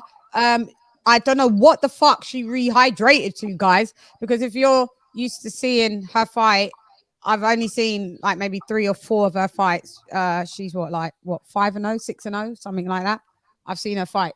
This may be the 4th fight I've seen her fight. I've seen her fight Shannon Courtney. I see her fight. Who's the girl that she fought the other day? Not this one. I saw a fight in New York. That was the first thing that I saw of her on the internet. I saw a fight, whoever she fought the other day, and the one that she just fought, Gaggy Glove or whatever. I can't say her name, Ganglove. But she's a good pressure fighter. She's got good power, but what she rehydrated to, she fights at 118. She came in weighing more than Katie Taylor. Gangloff was able to move and outmove her. She never had outmoved her. Legs. She never had the legs to catch her. No, there was Gangloff was decent on the inside as well. She was countering, but she just clearly didn't have the power. Ebony Bridges is great on the inside. Yeah. But Ebony Bridges got beaten up. She had 2 black eyes, and Gangloff looked fresh, but she was taking. Yeah, because Gangloff actually chose to be a boxer. Gangloff is, I think, 8 and something, just a bit 8 and 4. I think she's 7. I think she might be 7 and 5 now, but you wouldn't expect with that record to have that quality level of boxing what she displayed. I mean, watching her was great. How she moved and utilized the ring, a great jab, great technique. Great punch selection. I enjoyed watching her. She beat the brakes off of Bridges. But if Bridges had the function of her right hand, maybe Bridges would have gave her a lot more problems, because Bridges, like I said, come forward, pressure fighter. Once she's on the inside, she's very powerful for a little frame. I was like, them girls are really little because they're 118. I'm small, right? But they're tiny. I was like 118 pounds. Christ. Damn. Yeah. Really little. But and that's what I'm saying. To be that small and have that amount of power is impressive. But then again, I take that back, because when she came in, yes, she's a bantam. Yes, she's a bantamweight. When she came in 118, when she came in, she rehydrated definitely to a higher weight class. But anyway, spin around the panel. You guys give your thoughts and opinions on it. Oh no! Hi, hap. Go ahead, Mal. Did you go ahead? Ebony Bridges, Mal. I didn't see it. Oh, you didn't see that one. I didn't see it either. I'm sorry. I That's why started. you not let me talk. Oh, no wonder. Just check out the weigh-in, lads. That's what she's there for. Check out the weigh-in. You'll enjoy the weigh-in. Like, I like the fact that she brings sexy back into the back into women's boxing. I see nothing wrong with it. Turning up in some nice lingerie and underwear. Yeah. Why not? You know what I mean? Why not? But okay, so none of y'all watched it then. Okay. Yeah, I didn't watch it. I didn't watch it first time round either. You don't have to. She's a gimmick. It's one of Matchroom's gimmicks. You catch them when you catch them. You're not really anything. It was an 8 and 9 fighting for the world title. Yeah. It was just close to being a world champion. It's a gimmick. Right. Enjoy it. Enjoy what you like about it. If you don't like it, don't watch it. But leave her to it. That's the way I see it. But right. Yeah, it was a decent card. So then we've basically wrapped everything kind of up. I'll give everyone around the panel to say what they want to say. Last thoughts, last words. Plug your channel as well. Curtie, come back for this last bit. Where are you? Yeah, I'm right here. I've been here the whole freaking time. Can you come on camera and say the last bit? What are you doing? He's looking up Ebony Bridges. Yeah, that's what he's doing. Kurt, what you got the over lotion doing, out. bro? Don't have no lotion out now. What'd you say? Nah. I said, don't have no lotion out now. All right. No, I'll kick it off, man. Kick it off. It was a pleasure. It's my first time here, man, and it's not your last. Yeah, it was my first time being on the panel with all of y'all. Kurt, I've been, we've been cool for a long, long time, but this is our first time actually on the panel. LadyChann, thank you for having me. Thank you. The four of you, thank you. It was a pleasure, man. And I look forward to having, speaking to y'all often, in the future and stuff. You're more than welcome. Yeah. Whenever you see me live, if it's open panel and you see a link in the thingamajig, it's only when I have like a structured sometimes guess, and then I'd keep it like that. But if you see a link in the chat, come on, come on down. Definitely. Price is right. Yeah, no, it's a pleasure having you, and thank you also for the super chat as well for dropping that half a dub on your girl. What you want to say? Hold on, Kurt dropped a half a dub too. The stickiest of the Play Hey Leroy. Play it, Mal. Play Hey Leroy. Hey Leroy. Super chat received. Playtime's over, boy. Oh, that's you. That's you, though. That's you. Yeah, that's about. I know Julius carried the third. That ain't him. Yeah. Hey Leroy. Yeah, Kurt dropped. Kurt dropped in the end more than half a dub. He okay, Kurt. Yeah, he dropped more than half a dub. Oh, he broke some bread today. Yeah, he broke bread today. Curtie always does that to me. He's always like that. Curtie, he always comes flying through and like, here, $20, and then he says hi and he goes. He's always like that. I appreciate it, Curtie.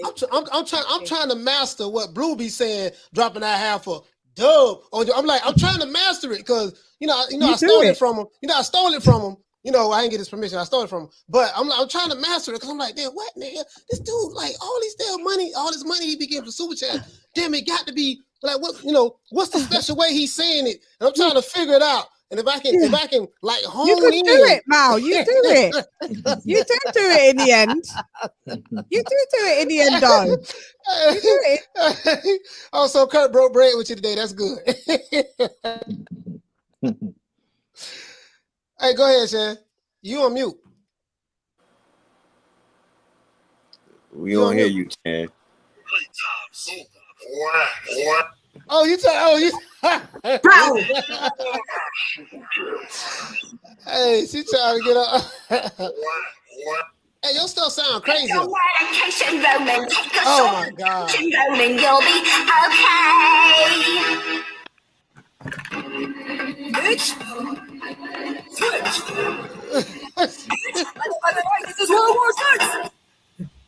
Yeah, we just go crazy with it as well. I have to unplug my mic though to play it. So I'm on thingy. But yeah, El Gato streamers is the fucking thing. Is the thing. But this is what we'd be playing with. But yeah, pause. Yeah. So Curtie, please say your final thoughts and anything that you want to say and where people can find you and whatever the weather. I am Akeem, and I'm very happy to be here. No, man, it was... Don't do that again. But take your medication. Yeah. No. I had fun, guys. It was cool. I'm glad you guys invited me in. You know, I was kind of chilling, had nothing really to do. Kind of bored today, so I'm glad you guys made it worth the while. So appreciate each and every one of you coming on, and we will do it again. Yeah, I know. Thank you so much, Curtie. Like that was fun to have you on. It's been a while since we chopped it up. Hey, Kurt, you remember this right here? Pound. Sugar Ray Robinson, the greatest fighter ever lived. Hey, the barbershop said. Better than Cassius Clay. He better than Sugar Ray. He better than who that new guy is. Look like a bulldog. Right there. You whoop ass. Yeah, you got the crazy sound effects. It's amazing. Where can everyone find you, Curtie? Let them know. Like they don't know anyway, but there's some people that may not be aware of you. Counterpunch Boxing News. Counterpunch Boxing News, round 2. That's where to find me. There we go. Instagram. Kurt DeVille. Twitter. Kurt DeVille. Facebook. Kurt DeVille. There you go, people. It's like me. We keep it uniform. You can find us just with our one names. Thanks, Curtie, for coming on for real. Malachi, Coach Malachi Williams from New Media. Coach. Boxing. I'm feeling good right now. If I keep laughing, you know I'm feeling good. Yeah, I know why. Yeah, anyway, man, it's called Coach Malachi Williams. Oh man, don't do that. Shan, this sounds crazy. It sounds distorted. Oh, was it too loud? It sounds distorted, yeah. Is it too loud? Sorry. I may have it on too much of a high setting. My bad, El Gato. Don't try to disrespect my sound round here, fam. Don't try to disrespect it, fam. I'm just saying. No, it sounded. Yeah. I can be distorted in a minute. Go ahead. Hey, anyway, man, Coach Malachi Williams, man, y'all catch me every day, 3 o'clock Eastern Standard Time, Sunday through Friday. Come rock with the old boy. New Media Today, USA Boxing. Instagram, Coach Malachi Williams. Twitter, Coach Malachi Williams as well. I'm just starting to work Twitter, guys. So, and I had that merch dropping. The merch will be dropping. The website is up, and ta-da! But now look, we it's not. And Leon, we matching. Lee, show off. Right, man, you got to be in the clip. Boxing Wave, you got to be in the clip, man. No, I got you. You're not ready for the merch and nice. They're not ready. I got you, B. Hey, man. Yeah, hey, man, all right. But Mal, you've got the sleeves. Man. Hang on, Mal, you've got print on the sleeves. I'm printless on the sleeves. Yeah, you got the print on the sleeves, so it's kind of different. But yeah. Thanks for coming, Mal. Massively appreciated. Yeah, for sure. Massively appreciated for having all of y'all. You know I love y'all. You know I love you. So I'm going to be signing off. So guys, thank you everybody in the chat. Massive appreciation to all of the super chats. Ronald Finkley, 5 figures, I can see you in the chat. Charlo, Peter Von Arts, my girl Lisa Bales. Oh, the list goes on and on and on like Ariston. Andy C, I see you. I see all of y'all. These guys be telling me American day by day. I'm hanging on for dear life for my British accent. This is what happens when you hang out with the Yanks, But hey, hey. I'm trying to teach you how to speak country though. You got to get on some of this Florida country slang. You know what I mean? Like that old. You know what I'm talking about? Let me highlight. What did you say earlier today? You said the debt. You said some madness. I was like, what? You see, we got to do it like that, right? So yeah. Right. And then what we're gonna have to do, right? We're going to flip it and get the money on the back end, baby boy. See, don't worry about it, baby boy. See, I'm gonna give you $1 million, but you're gonna get the rest on the back end. You're really gonna get 20 million. You're gonna get 20 million like that there, right? But what we're gonna do, you're gonna get $1 million up front. You're gonna get the other 19 on the back end, baby boy. You know how we do it at PBC. All of it on the back end. You know, yeah, everything on the back end, even that country. Hey, but I only sold 200,000 pay-per-views. Don't worry about that, baby boy. Don't worry about that. I got you. Everything's coming on the back end. You be added to the back end of the roster as well. You know, that's where we go with that. But all right, man. I'm out of here, man. Anyway, yeah, I'm out. Are you going to listen peace, to man. that, Brett? None less. Peace. Come up for Shan.